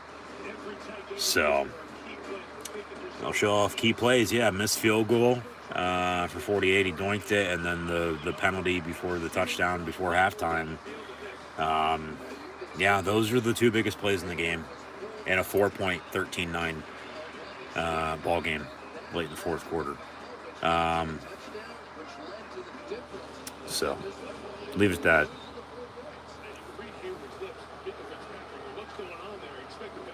First and 10, Ravens from the 30, 6-yard line. And Huntley looking to throw. It's caught by Mark Andrews again. Spillane on the tackle with Mark Robinson. Second down. But yeah, they got to get a stop. Got to get a stop. Can't say it much any other way. They got to get a stop. Come on, defense. What do you got? Got to get a stop. Got to get a stop. Say it with me. Comment it as well. Steelers defense, got to get a stop. 2nd and 6 from the 40. Come on, D. They're going to show pressure. We'll see if they drop. They bring 5. Handoff. And Dobbins 2, maybe 3. Before Highsmith, along with Bush, make the tackle. So 3rd down, another big 3rd down. We've had a bunch of them, but this might be the biggest of the game. 5:30 to play, 4-point deficit, 13-9 lead for the Ravens. Steelers defense on 3rd and 3 needs to get the hell off the field. If not, Baltimore just continue to run the ball, work clock, kick a field goal, up 7 again. Steelers, you know, if they have timeouts, 2-minute warning, okay. If not, well then they don't. Need a touchdown to tie, but if they give a touchdown here, the game's over. 3rd and 3, get off the field. They make a stop. Cam Hayward, of all people, brings down J.K. Dobbins. It's a 4th down, they'll punt. And the Steelers are getting the ball back with under 5 to play, down 4, with those 3 timeouts and the 2-minute warning, needing a touchdown to win. So what kind of offensive drive do they have in store? Whatever you do, on 4th and 2 here, 1, don't jump off sides. Don't rough the punter. Don't run into him for that matter either. Running's a 5-yard, roughing's a 15-yard. Still 1st down. Block would be nice, but they're not going to get it. And the punt will be down into the end zone. Touchback, 1st and 10 to the 20, rather than inside the 5. But no turnovers on offense. No turnovers. No turnovers. 13-9. Steelers 1st and 10, 4:16 to play at the 20-yard line, down 4. Touchdown wins it. Earlier today, though, in the NFL, as now we finally get to this Week 17 recap and Week 18 preview. And once again, thank you for tuning in and listening. As always, I'm your host, Encyclopedia Sports, Go and Luke96. Be sure to like, follow, and subscribe on social media. The links in the description below. Scroll down, check out Facebook, Twitter, Instagram with the red subscribe button, notification bell next to it, live right here on YouTube. Thumbs up button, share, hashtag NFL, hashtag Steelers, hashtag Ravens. Chat questions and comments, super chats, super stickers, super likes, super thanks. Always get appreciated. As well, earlier today, the Falcons beat the Cardinals by 1-20-19. The Lions get to 8-8. They beat the Bears earlier, 41-10. They'll be at the 8-8 Packers next week. Week 18, Green Bay wins. They're in the playoffs as they beat the Vikings earlier, also scoring 41 points in the win. Gave up another touchdown compared to the Lions against the Bears. Oh my, 41-10. Detroit beat Chicago. Green Bay beat Minnesota in the NFC North as well, 41-17. Had a couple one-score games as well, a couple three-point wins, a 2-point win for the Patriots, helping out the Steelers, beating the Dolphins 23-21. New England now in the 7 spot. As mentioned for playoff picture, the 7 seeds are what teams are fighting over. As you have really a total of 6 teams, 3 in each of the AFC and NFC vying for the 7 spot. Other teams have already clinched playoff berths. Other teams have already clinched divisions. We just don't know seeding-wise who's getting first round bye and who's going to have to play in the wild card round in 2 weeks' time. Week 18 next week. Kick time still to be determined, but we'll get to the matchups in a minute. But had an overtime 3-point win for the 49ers with the Raiders earlier, eliminating the Silver and Black 37-34. The Chiefs also beat the Broncos 27-24, as well as mentioned the Patriots 23-21 win at home against the Dolphins. Giants clinched a playoff berth first time in 6 years, beat the Colts at home 38-10. Saints handed the Eagles their second consecutive loss without Jalen Hurts, 20-10 win for who dat? As they were in the city of brotherly love. Also earlier today, the Buccaneers clinched the NFC South, 30-24 win at home against the Panthers. Steelers' next opponent, and the Cleveland Browns won at Washington, 24-10. Earlier against the Redskins football team, now Commanders. Jaguars 31-3 win at Houston. Seahawks eliminated the Jets, helping out the Steelers as well. In that regard, 20-36 win for Seattle. And then the Sunday night game that was supposed to be played tonight, but flexed out in favor of Steelers-Ravens, who have 2nd and 3, down 4, and dump off Najee Harris. Pittsburgh now 3rd and 1 with 3:45 to play, needing a touchdown to win it. Would need a field goal to win it if they had the missed 48-yarder from earlier. But the Chargers beat the Rams earlier as well, 31-10. And then on Thursday Night Football, we had the Cowboys beat the Titans, 27-13. Tomorrow night, Monday Night Football, is Bills-Bengals, as those 2 teams, along with the Chiefs, are vying for the number 1 overall seed in the AFC playoffs. What the fuck, NBC? The volume goes out. Did my TV just fucking automatically turn off? Do I have a fucking ghost? Like, fucking smart-ass TVs just do whatever the hell you want. Yeah. Alright, there we go. 3 minutes to play. What the hell just happened? Did they get the first down? They did get the first down. Alright, so 3rd and yard, first down Steelers. 2:48 to play and counting. Still got 3 timeouts and the 2-minute warning. Touchdown wins the game for the Steelers.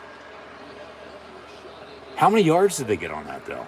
I completely missed that 3rd and 1 because the TV just fucking decided to just turn off. Not the satellite going out. The TV just automatically shut off. Maybe that's good luck, as that pass is complete to Freiermuth at midfield. So 1st and 10 Steelers. Now I'd want to work some clock. I'd take this 2-minute warning, have a 1st and 10 at midfield, down 4, 2 minutes to play, and still 3 timeouts. Touchdown wins it. Don't snap it. They do. Pickett looking to throw again down the middle. It's caught at the 22-yard line. Steven Sims, 1st and 10 Steelers. Now you definitely want to work clock. Minute 59 officially to play at the 2-minute warning. Now I got a flag on the play, of course. This is against the Ravens, a hold on the defense. Decline the penalty. They'll say first down Steelers to the 22. Prior to the pass, hold, decline the penalty. Decline. Yeah, thank you. First down Pittsburgh at the 22-yard line. And if they had the missed 48-yarder, they can work clock kick a game-winning field goal at 15-13. They still need a touchdown to win it here because they missed the 48-yarder earlier. But still with a minute 59 and 2-minute warning, 3 timeouts. You're going to want to run the football and work clock here, man. What a throw and what a catch. So, 1 to Freiermuth, 1 to Sims. Deontay Johnson, okay. Where's George Pickens at when you need him? Pickett to Pickens for another game-winning touchdown 2 weeks in a row? What do you say? Into triple coverage, I might add. Complete the Sims. As they'll stick with it with a 2-minute break. No commercial break. They'll keep showing replays. And now Pittsburgh has a 1st and 10, down 4, with 1:59 to play. Officially 2-minute warning. 3 timeouts. Touchdown wins the game. I'm running the football. I'm getting first down on first down, and I'm scoring. And then if you do score early, or do score, late, who knows if there's any time left for them. They're still only down 3. Field goal for Tucker to tie it. They need a touchdown to win. They end around Sims near side. And he'll get maybe 4 yards, so he's lucky. Pushed out. 2nd down, Pittsburgh. But, come on, Steelers. What do you got?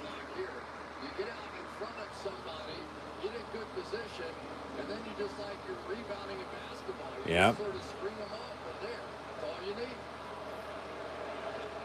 All starts up front. You got to be able to block the run. And they've done an extremely damn good job at that tonight. 2nd and 6. From the 18, Pickett gets snapped out of the gun, handoff Najee Harris. And then Najee Harris, 1st down, Steelers at the 12. So now they got 8 shots. Come on, Steelers. Here we go.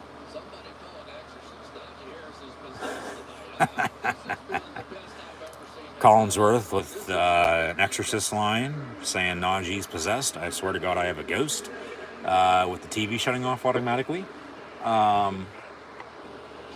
they hand off again and get on the 1st down. Oh, no, shit. They say 3rd and 1. How do you not get that 1st down? Baltimore calls a timeout. They'll have 1 remaining with 1:49 to play. Baltimore, remember, they called a timeout with, what was it for the Steelers? 3rd down. And like I said, they seemingly didn't like whatever they saw. 3rd and 1, Pittsburgh. Minute 49 to play. You got to score. You can't kick a field goal. You'd be able to kick a field goal if you had your missed 48-yarder. 5 field goals wins it for you. But, or at least gives you the lead. And then a game-winning field goal for them would win it. But 3rd and a yard here. Big 3rd down. As they'll motion around. And then motion man, end around. Sims, they'll sneak it with Pickett. Push from behind. 1st down, Pittsburgh. Yeah, he didn't push him. He literally grabbed him by the hips and moved him forward. Where's the bulldozer at, and Warren when you need him? But Najee Harris just picked up Kenny Pickett as if he was a forklift, and they get the 1st down. 1st down, Steelers. Baltimore can only stop the clock once. I am running this clock down as far as I possibly can, and I'm scoring, and I'm winning this game. From the 12, 1 to play. Pickett looking to throw. Into the end zone. And one-handed catch, no. Incomplete, intent for Deontay Johnson. Whatever you do, do not turn the ball over. Okay? No turnovers here. Minute 6 to play, 2nd and 10. Down 4, touchdown wins it. Baltimore has 1 timeout. You're still going to want to work as much clock as you can to make sure they don't get the ball back. Come on, Pittsburgh. Let's start off the new year with a bang and a big W. Keeping the season alive. And a win next week, a winning record, another winning season. If you get the help with the win as well, maybe, hell, you're even in the playoffs. 2nd and 10 handoff, Najee Harris for 1.5 yards, maybe 2 to the 10. Big 3rd down coming up, a minute to play. Minute 2 to play officially. You got a timeout. Who's it by, though? Baltimore, they're 3rd and final. So Pittsburgh still has 3 timeouts. But, they have only called one timeout tonight.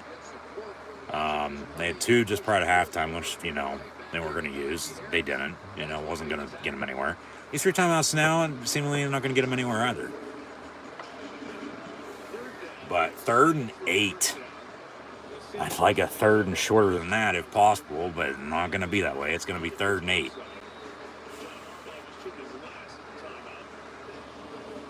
Pickens. Pickett to Pickens again. Where he at?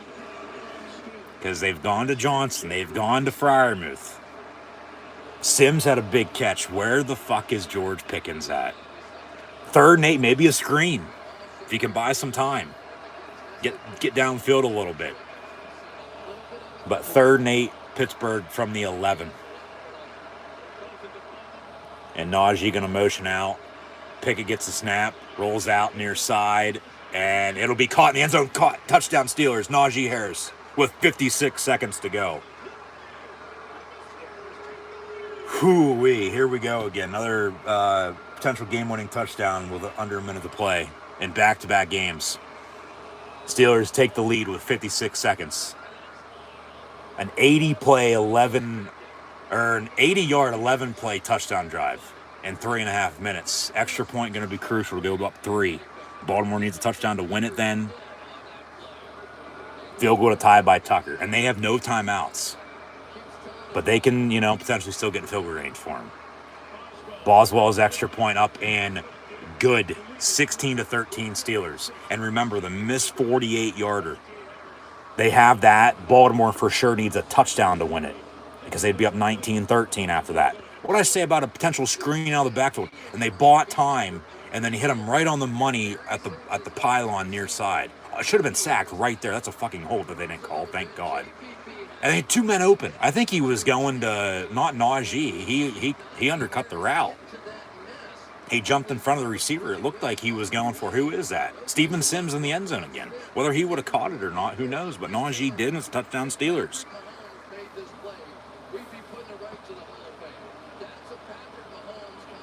Yeah, Najee bought time. Just, hey, run forward. You know, do what another Harris did and follow the football. He caught it. I'm not saying it's immaculate by any means, but touchdown Steelers. With 56 seconds to go, they take a lead for the first time since they were up 3-0 earlier. It's 16-13. Ravens getting it back. No timeouts, down 3. Field goal to tie, touchdown wins, but let's fucking go.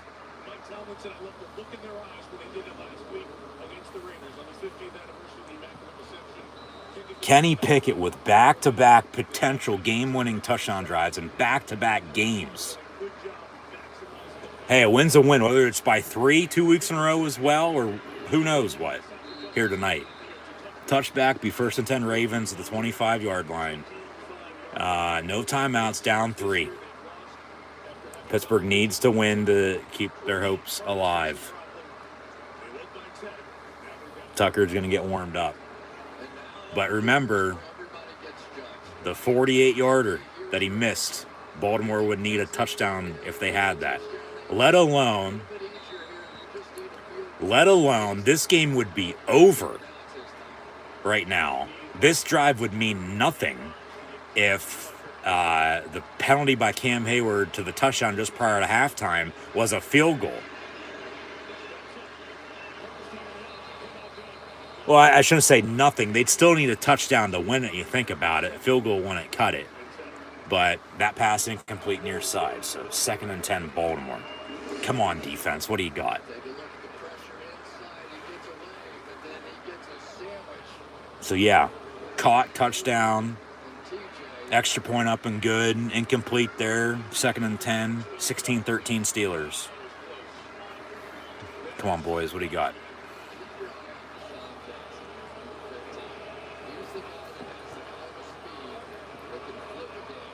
Pressure into a turnover. About an interception right now. TJ Watt off the edge. And that's a hold. Huntley's pass. Incomplete. There's a flag on the play. Minka almost picked it off. Got 2 flags on the play. 45 seconds to go. Tomlin says back him up. Got a hold on the Ravens.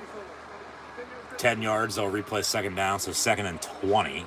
They finally call it on 64. He's been holding all fucking night. So IOWA to HOLDING, 10 yards, 2nd and 20.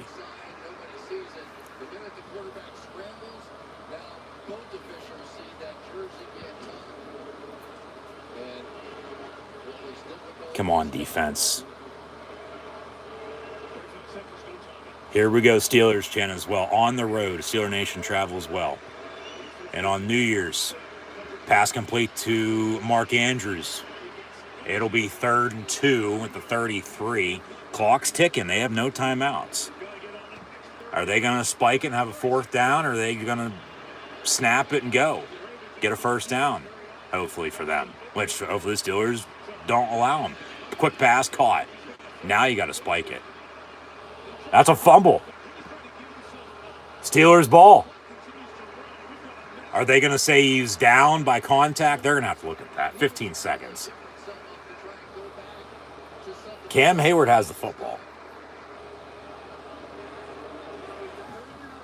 Rolling on the field. He was down 18 seconds, I think. Be 1st and 10 Ravens. But he was trying to get up to put the ball down so they could spike it.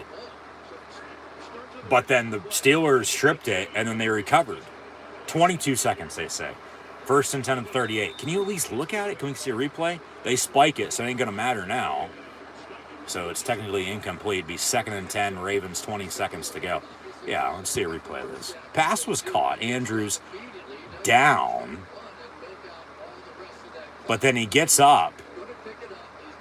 Knee is right there. Then they punch it out, and then the Steelers recover. That's close. I mean, they called what they called. That's a fucking fumble. But they say he gave himself up to spike it. But then that's a fumble, and then incomplete on the spike, 2nd and 10. Another hold. Huntley's pass down the middle, picked off. Pittsburgh is going to win. They're going to get to 8-8. Minkah Fitzpatrick with the interception. And if they win next week, they'll have a winning record. And if they win next week and get help, they're in the playoffs. 16-13 is going to be your final score. 1-0 down for Kenny Pickett later. 2nd straight game with back-to-back game-winning touchdown drives with under a minute to play. Home, way, neutral site, doesn't fucking matter. Steelers are going to win 16-13 on Sunday Night Football, and they're still alive. What's going to hurt them, though, as there's a flag on the play, it'll be unsportsmanlike conduct, celebration, is they got swept by the whole entire AFC East. So you root for the Bills to beat the Patriots next week. You root for the Jets to beat the Dolphins next week, because they're both 8-8 as well. Of course, Buffalo plays Cincinnati tomorrow on Monday Night Football. So somebody came off the bench. Last week it was Terrell Edmonds, who was out. I don't know who it was tonight, but not going to matter. Game's over. Interception. Pittsburgh's going to win it. You're also going to want to root for really the teams I mentioned, because the AFC South, whoever wins between the Jags and the Titans is in.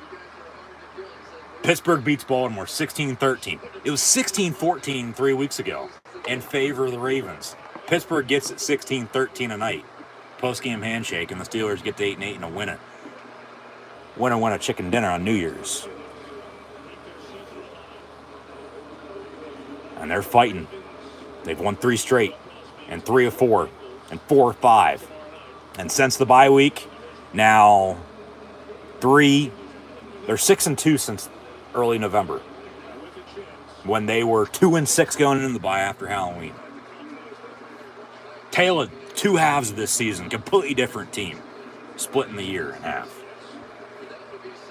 What a game, what a finish. Steelers win.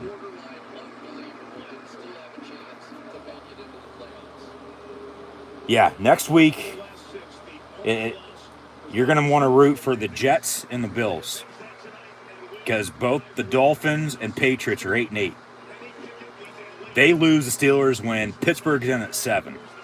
Because, as mentioned, whoever wins the Titan-Jaguar game is going to win the AFC South. Titans are still in the mix. as the Jaguars are as well, but they play each other. So, I mean, you can hope for a tie in that game. Pittsburgh still has to take care of business, though. They still got to beat the Browns. They lose to the Browns, they're not going to fucking matter. But if they win, it's a winning record and another winning season. And if they get the help, they get the help. If they don't, they don't. But I would like the help, no doubt about it, to make the playoffs again. Maybe they go on a run for all we know. They're red hot right now. They're playing damn good football.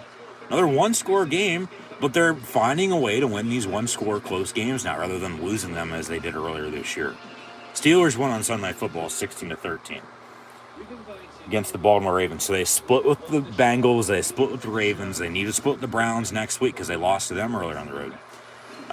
They've already lost at home to the other two divisional opponents as well, and the Bengals and Ravens.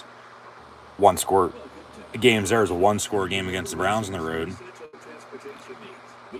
Probably a one-score game again next week, but they're playing against Deshaun Watson now, which he hasn't done much since he's returned from a suspension, but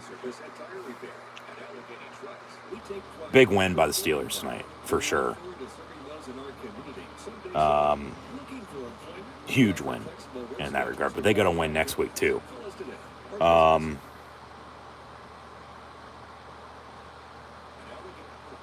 They needed that. I needed that. All Steeler Nation needed that. What a way to end the year in 2022 with a win, and then also start the new year off with a win as well on New Year's. So hopefully everyone had a Merry Christmas, Happy New Year. But Week 18 now next week, and they'll host the Browns. We'll see kick time, whether it's going to be Saturday at 4:30 or 8, or a Sunday game next Sunday. They won't play Sunday Night Football next week. The Sunday game next week, if I'd have to guess, as the Ravens and Bengals, depending on what happens tomorrow night. Well, Baltimore just lost now. They're 10-6, so that ain't going to matter, even if Cincinnati loses. It'll still be a game up. So Cincinnati should win the North then, right? Baltimore's going to make it as a wild card. Hell, they could, meet again here if Pittsburgh makes the playoffs. Might have some rematches potentially from earlier in the year.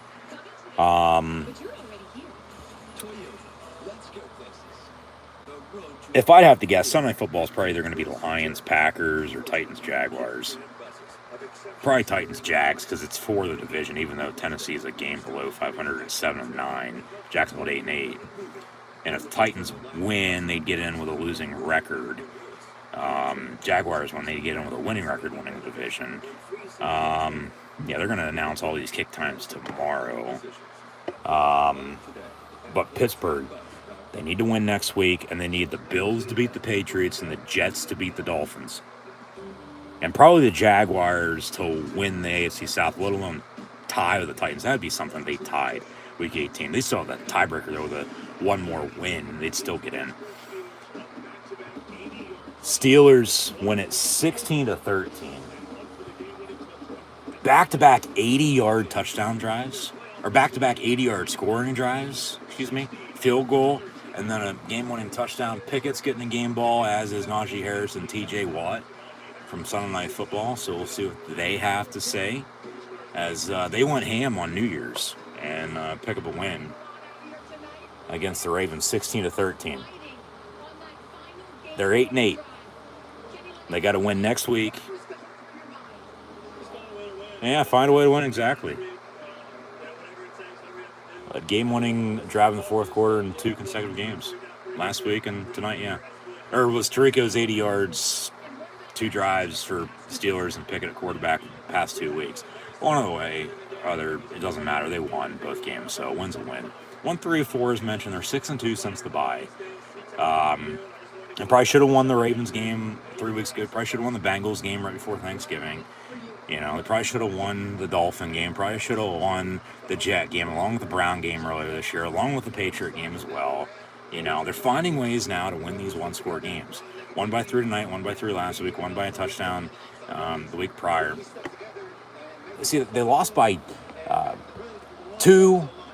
They lost by 3. They lost by 4. They lost by 6. They lost by 7. But now they're winning by 3. They're winning by 3. They're winning by 3 again. And on the road, I might add.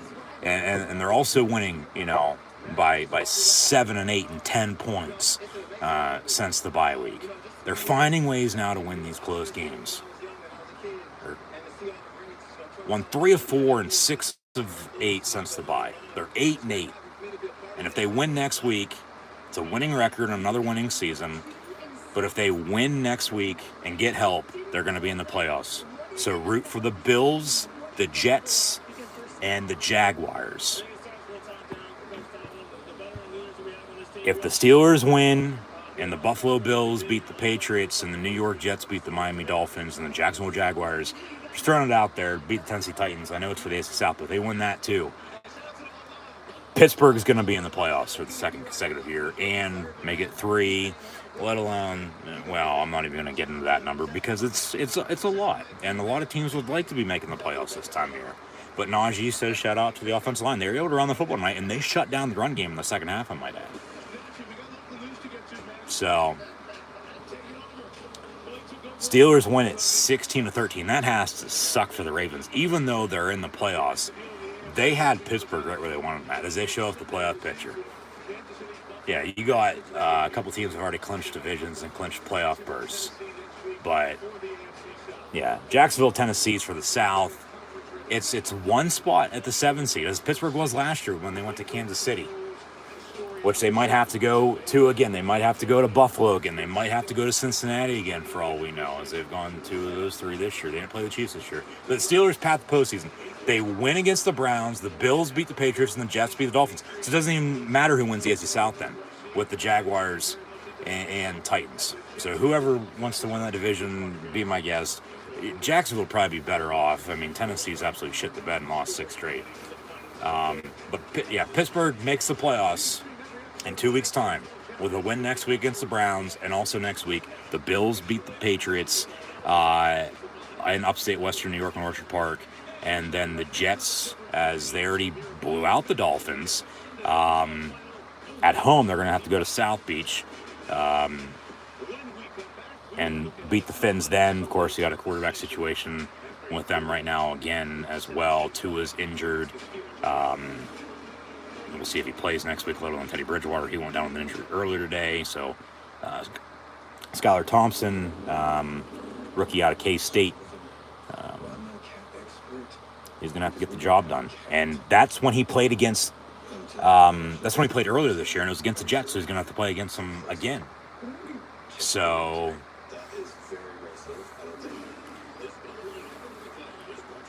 we'll see what happens. We will see what happens. But yeah, they show off the clear official path now, knowing that's what it was going to need now after what happened earlier today in the past few weeks. Steelers, once again, they're not red hot, but they're finding ways to win. 3 of 4, 6 of 8 since the bye.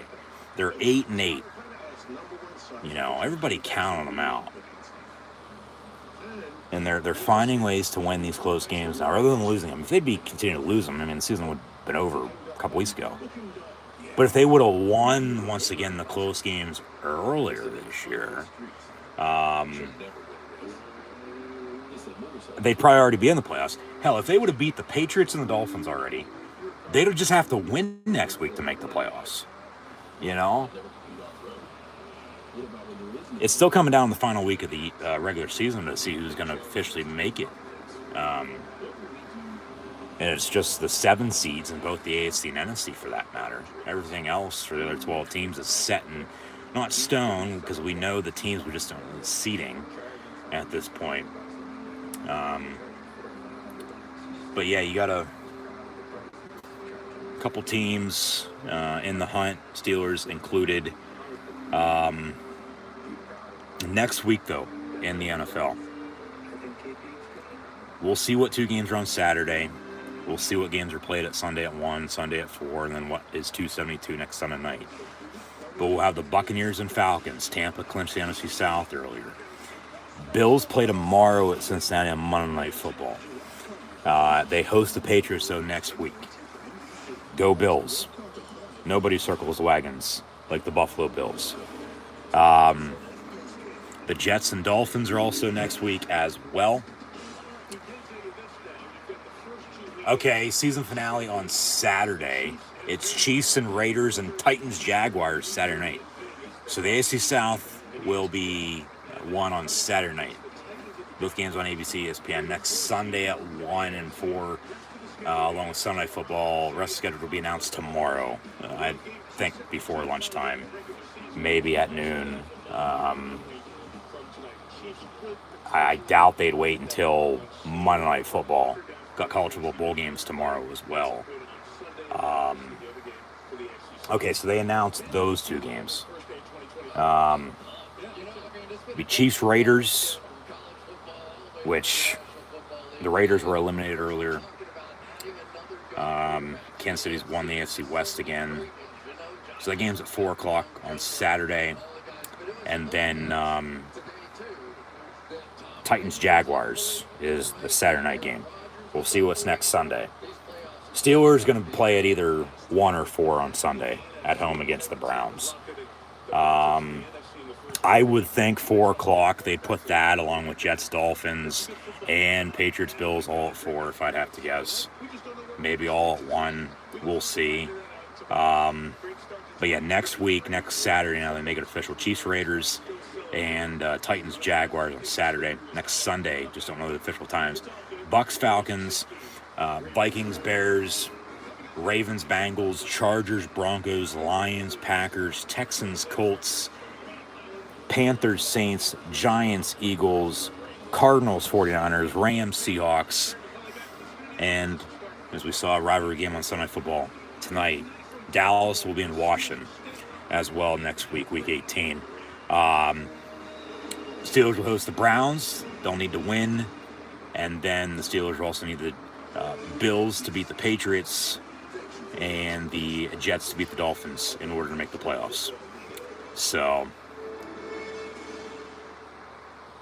they sign off, and that does it for Sunday Football. Steelers win 16-13. I'm try to keep this short and sweet tonight. Win's a win. A win is a win. So next week, if they win and get help, they're in. If they win and don't get the help, they still have a winning record and a winning season at 9-8. We'll see what happens, because I don't know who's going to win between Buffalo and New England, let alone New York and Miami. I mean, I can tell you what happened earlier this year and what's happened recently when those two teams have met. But it's week 18. And, yeah, we'll see what it gives. But Steelers still have to take care of business first off. Because if they lose, you know, whether the other teams that they need to win or lose anyway, it ain't going to fucking matter. Okay? So they need to win. And then if you get the help, you get the help. And then if you don't, well, we'll go back to, well, you probably should have beat the Patriots and you probably should have beat the Dolphins. But you didn't, because you lost by 3 and 6 points, another one-score games that you couldn't find a way to win earlier this year, but now you are. But now you got to ask for help. They got help last year. They're going to get it again this year. We'll see. 16-13, though, your final score on Sunday Football tonight. Kenny Pickett with another game-winning touchdown drive. Poise for Pickett. Game-winning touchdown pass last week, George Pickens. Game-winning touchdown pass tonight to Najee Harris. Najee on the ground had 22 carries, 111 yards rushing. Pickett was 15 of 27, $168 and a score. That game-winning touchdown from officially 12 yards out. Or 10 yards out, excuse me, as he had 2 catches, 12 yards, and the game-winning score. 22 carries, 111 yards on the ground. Jaylen Warren had a big night as well. 12 carries, 76 yards rushing for him. Also had 3 catches, 22 yards receiving. Najee, 2 of 12 in the game-winning score. Pat Freiermuth led the team in receiving. They balanced with the yardage and the catches. I mean, 2 and 3, you know, for basically everybody. You know, 20 to 25, 30, 35 yards apiece. Freiermuth 336, Deontay Johnson 2 of 35, Sims 3 catches, 34 yards, George Pickens 2 of 29. And as mentioned, they got the backs involved in the pass game. Jaylen Warren 3 of 22, and then Najee Harris, the game-winning touchdown, had 2 catches, 12 yards. and the score. Robert Spillane played his ass off on defense. 9 tackles, 1 for loss. T.J. Watt had a couple tackles for loss and a sack late. Minka had the interception to seal it, and then the kneel down. Steelers win 16-13 tonight. Boswell is 3 of 4, missed from 48 because he doinked it. But then, hell, Ravens didn't even get Phil Branch or Justin Tucker to potentially tie to force overtime, let alone score and win it, as he threw an interception. Complete to Minka Fitzpatrick, and the Steelers win it once again, 16-13. Huntley was 14 of 21, $130, had the touchdown right before halftime. So both teams only had a touchdown apiece and then field goals.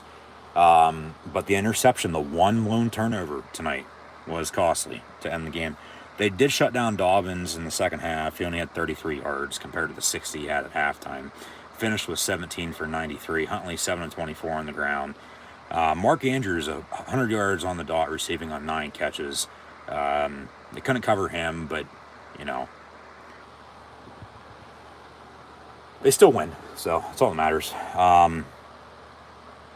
And a win's a win. So, like I said, I'll keep it short and sweet here tonight. When you lose, say little. When you win, you say less. Say 22 first downs. They were 10 of 16 on third down, which was, I mean, man, that's pretty damn good for them. Had, of course, more total yards because they had more passing and more rushing. Even though Baltimore did have a good running game early, penalties were hurting them, but they controlled the clock by running the ball in the second half and finding a way to win. Had the ball a good more 10 minutes than the Ravens did. But yeah, 16-13 is your final score. Steelers win it on Sunday night football against the Baltimore Ravens. To get to 8-8, they win next week. It's a winning record and another winning season. They win next week. They have that winning record and winning season once again, but then if they get help, the Bills beat the Patriots and the Jets beat the Dolphins, Pittsburgh's back in the playoffs. So we'll see what happens week 18. We recapped, we previewed. Those are your stats and scores. So, yeah, they win again. They won for the first time in 2023 here tonight on New Year's. So happy New Year to everyone. Again, they've won 3 straight, 3 of 4, and 6 of 8 since the bye week. First Saturday and Sunday, first weekend in November, as they entered that bye week at 2-6. Now they're 6-2 since, and they're 8-8 with 1 game to play. They win. It's a winning record and a winning season. They win. They get help. They're in the playoffs. Need the Bills to beat the Patriots and the Jets to beat the Dolphins, and they need, of course, to take care of business themselves as well and win. If they tie,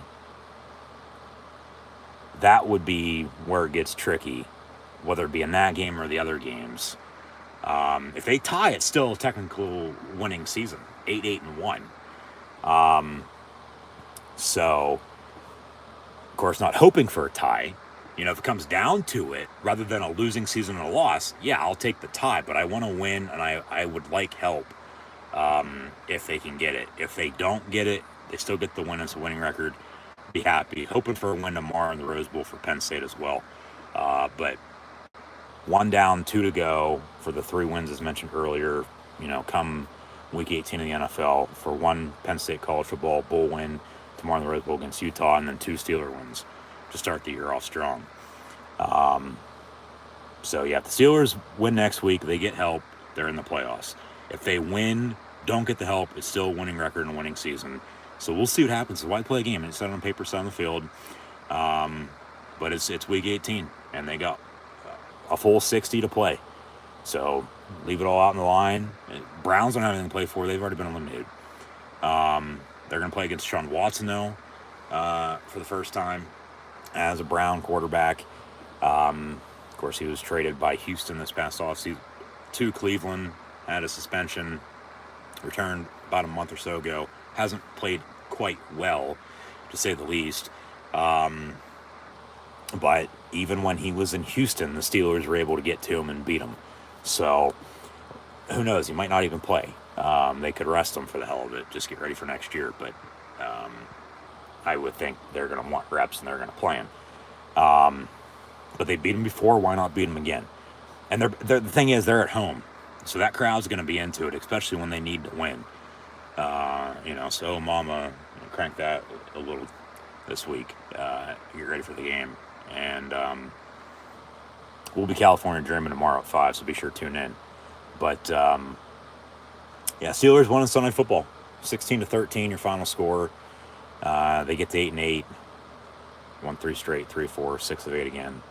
And need to win next week and get help to make the playoffs. If they win, don't get the help, while still winning record and winning season again. Back to coulda, woulda, shoulda.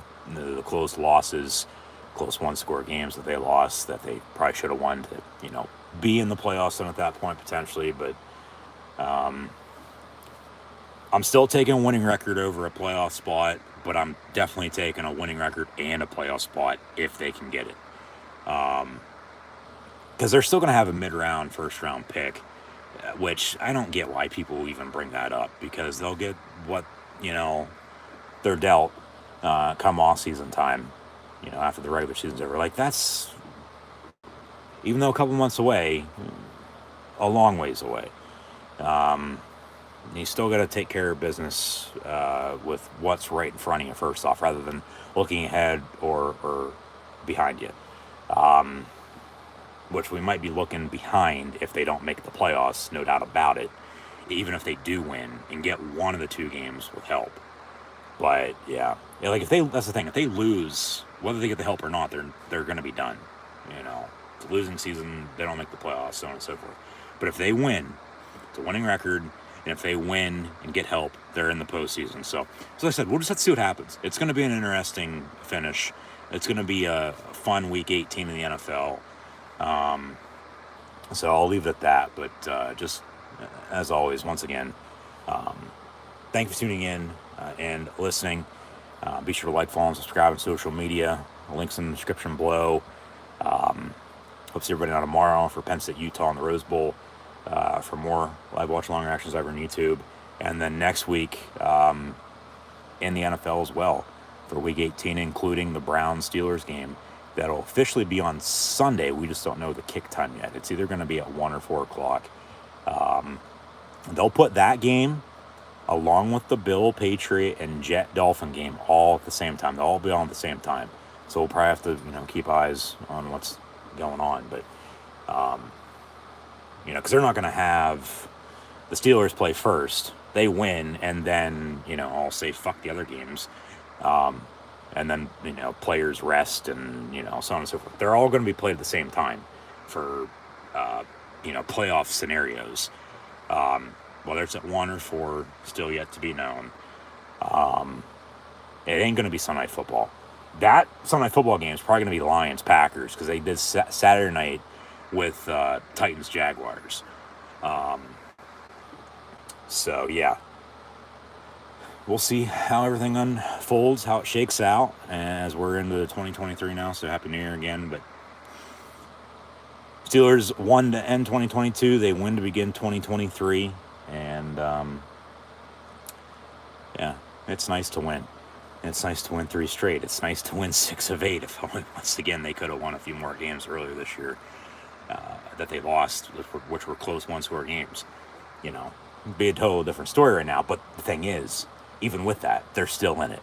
And they're now finding ways to win these close one-score games. They're coming out on the good end rather than the bad end of it. So, what goes in must come out. What goes up must come down. Hey, they got to get another W, though, next week, first off, and then get the help they need to make the playoffs. But if they get the win, don't get the help, it's still the winning record, and then that'll be the 2022 season. But they got at least 1 more game to play, maybe 2, let alone 3, 4, hell, even 5 more games come mid-February. If they'd go on a run of some sorts. Because they're playing damn good football right now.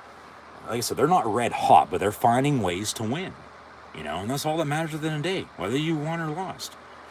Because that's all anybody ever remembers. And when you win, it's sweeter. Let me tell you.